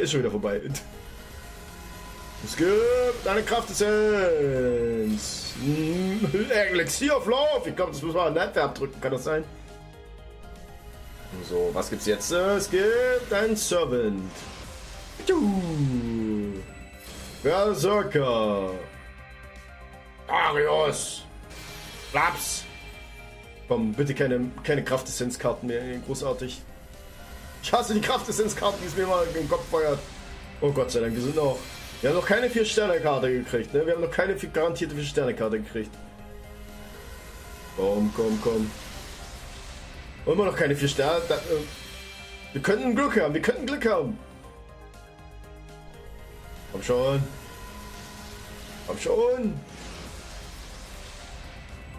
Archer. David! Der Gute! Sieht nicht nach Archer aus, ne? Das ist ein komischer Stab. Komm schon! Noch ein Archer? Ja gut, das ist Robin Hood. Jetzt ich weiß gar nicht, wo wir sind. Komm. Noch Kraft ist eine jetzige. Ach, ich hab's doch gewusst, Mann! Nein! Nicht die schon wieder, Mann! Ich hab schon 1000 Stück davon. Oh Gott. Oh Gott, jetzt hat's mir. Okay, noch mal genau, Mann. Da verarsche ich mich selber. Ja, Doppel. Ich hab's gewusst, Mann, ich hab's gewusst. Voll am Arsch, Mann. Richtig am Arsch, Mann. Ey, nee. Richtig frech, richtig frech. So. Aber ich denke mal, wir machen heute jetzt mal einen Abschluss. Ey, ich musste echt mal schauen, dass wir dann ein bisschen mehr... weil ich bin doch nicht mal bei der Hälfte. Ich bin doch lange nicht mal bei der Hälfte, ne? Ja, gut. Aber ich denke mal, ich mache für heute dann Feierabend. Ich muss mir nämlich noch schön Essen machen. Und oh Gott, ich merke, mein Rücken ist komplett... Oh, ich bin nass. Ich bin komplett nass. Feucht, Mann. Oh Gott, der Tobi ist feucht. Holy moly, Mann. Aber ich würde mal sagen, schön, dass ihr reingeschaut habt, ne? Wir sehen uns dann morgen zu einer Runde 7 Days to Die. Und dann würde mal sagen, jagen wir dann morgen die lieben Zombies, ne? Also dann, macht's gut, Leute. Tori out. Bis später. Bye, bye.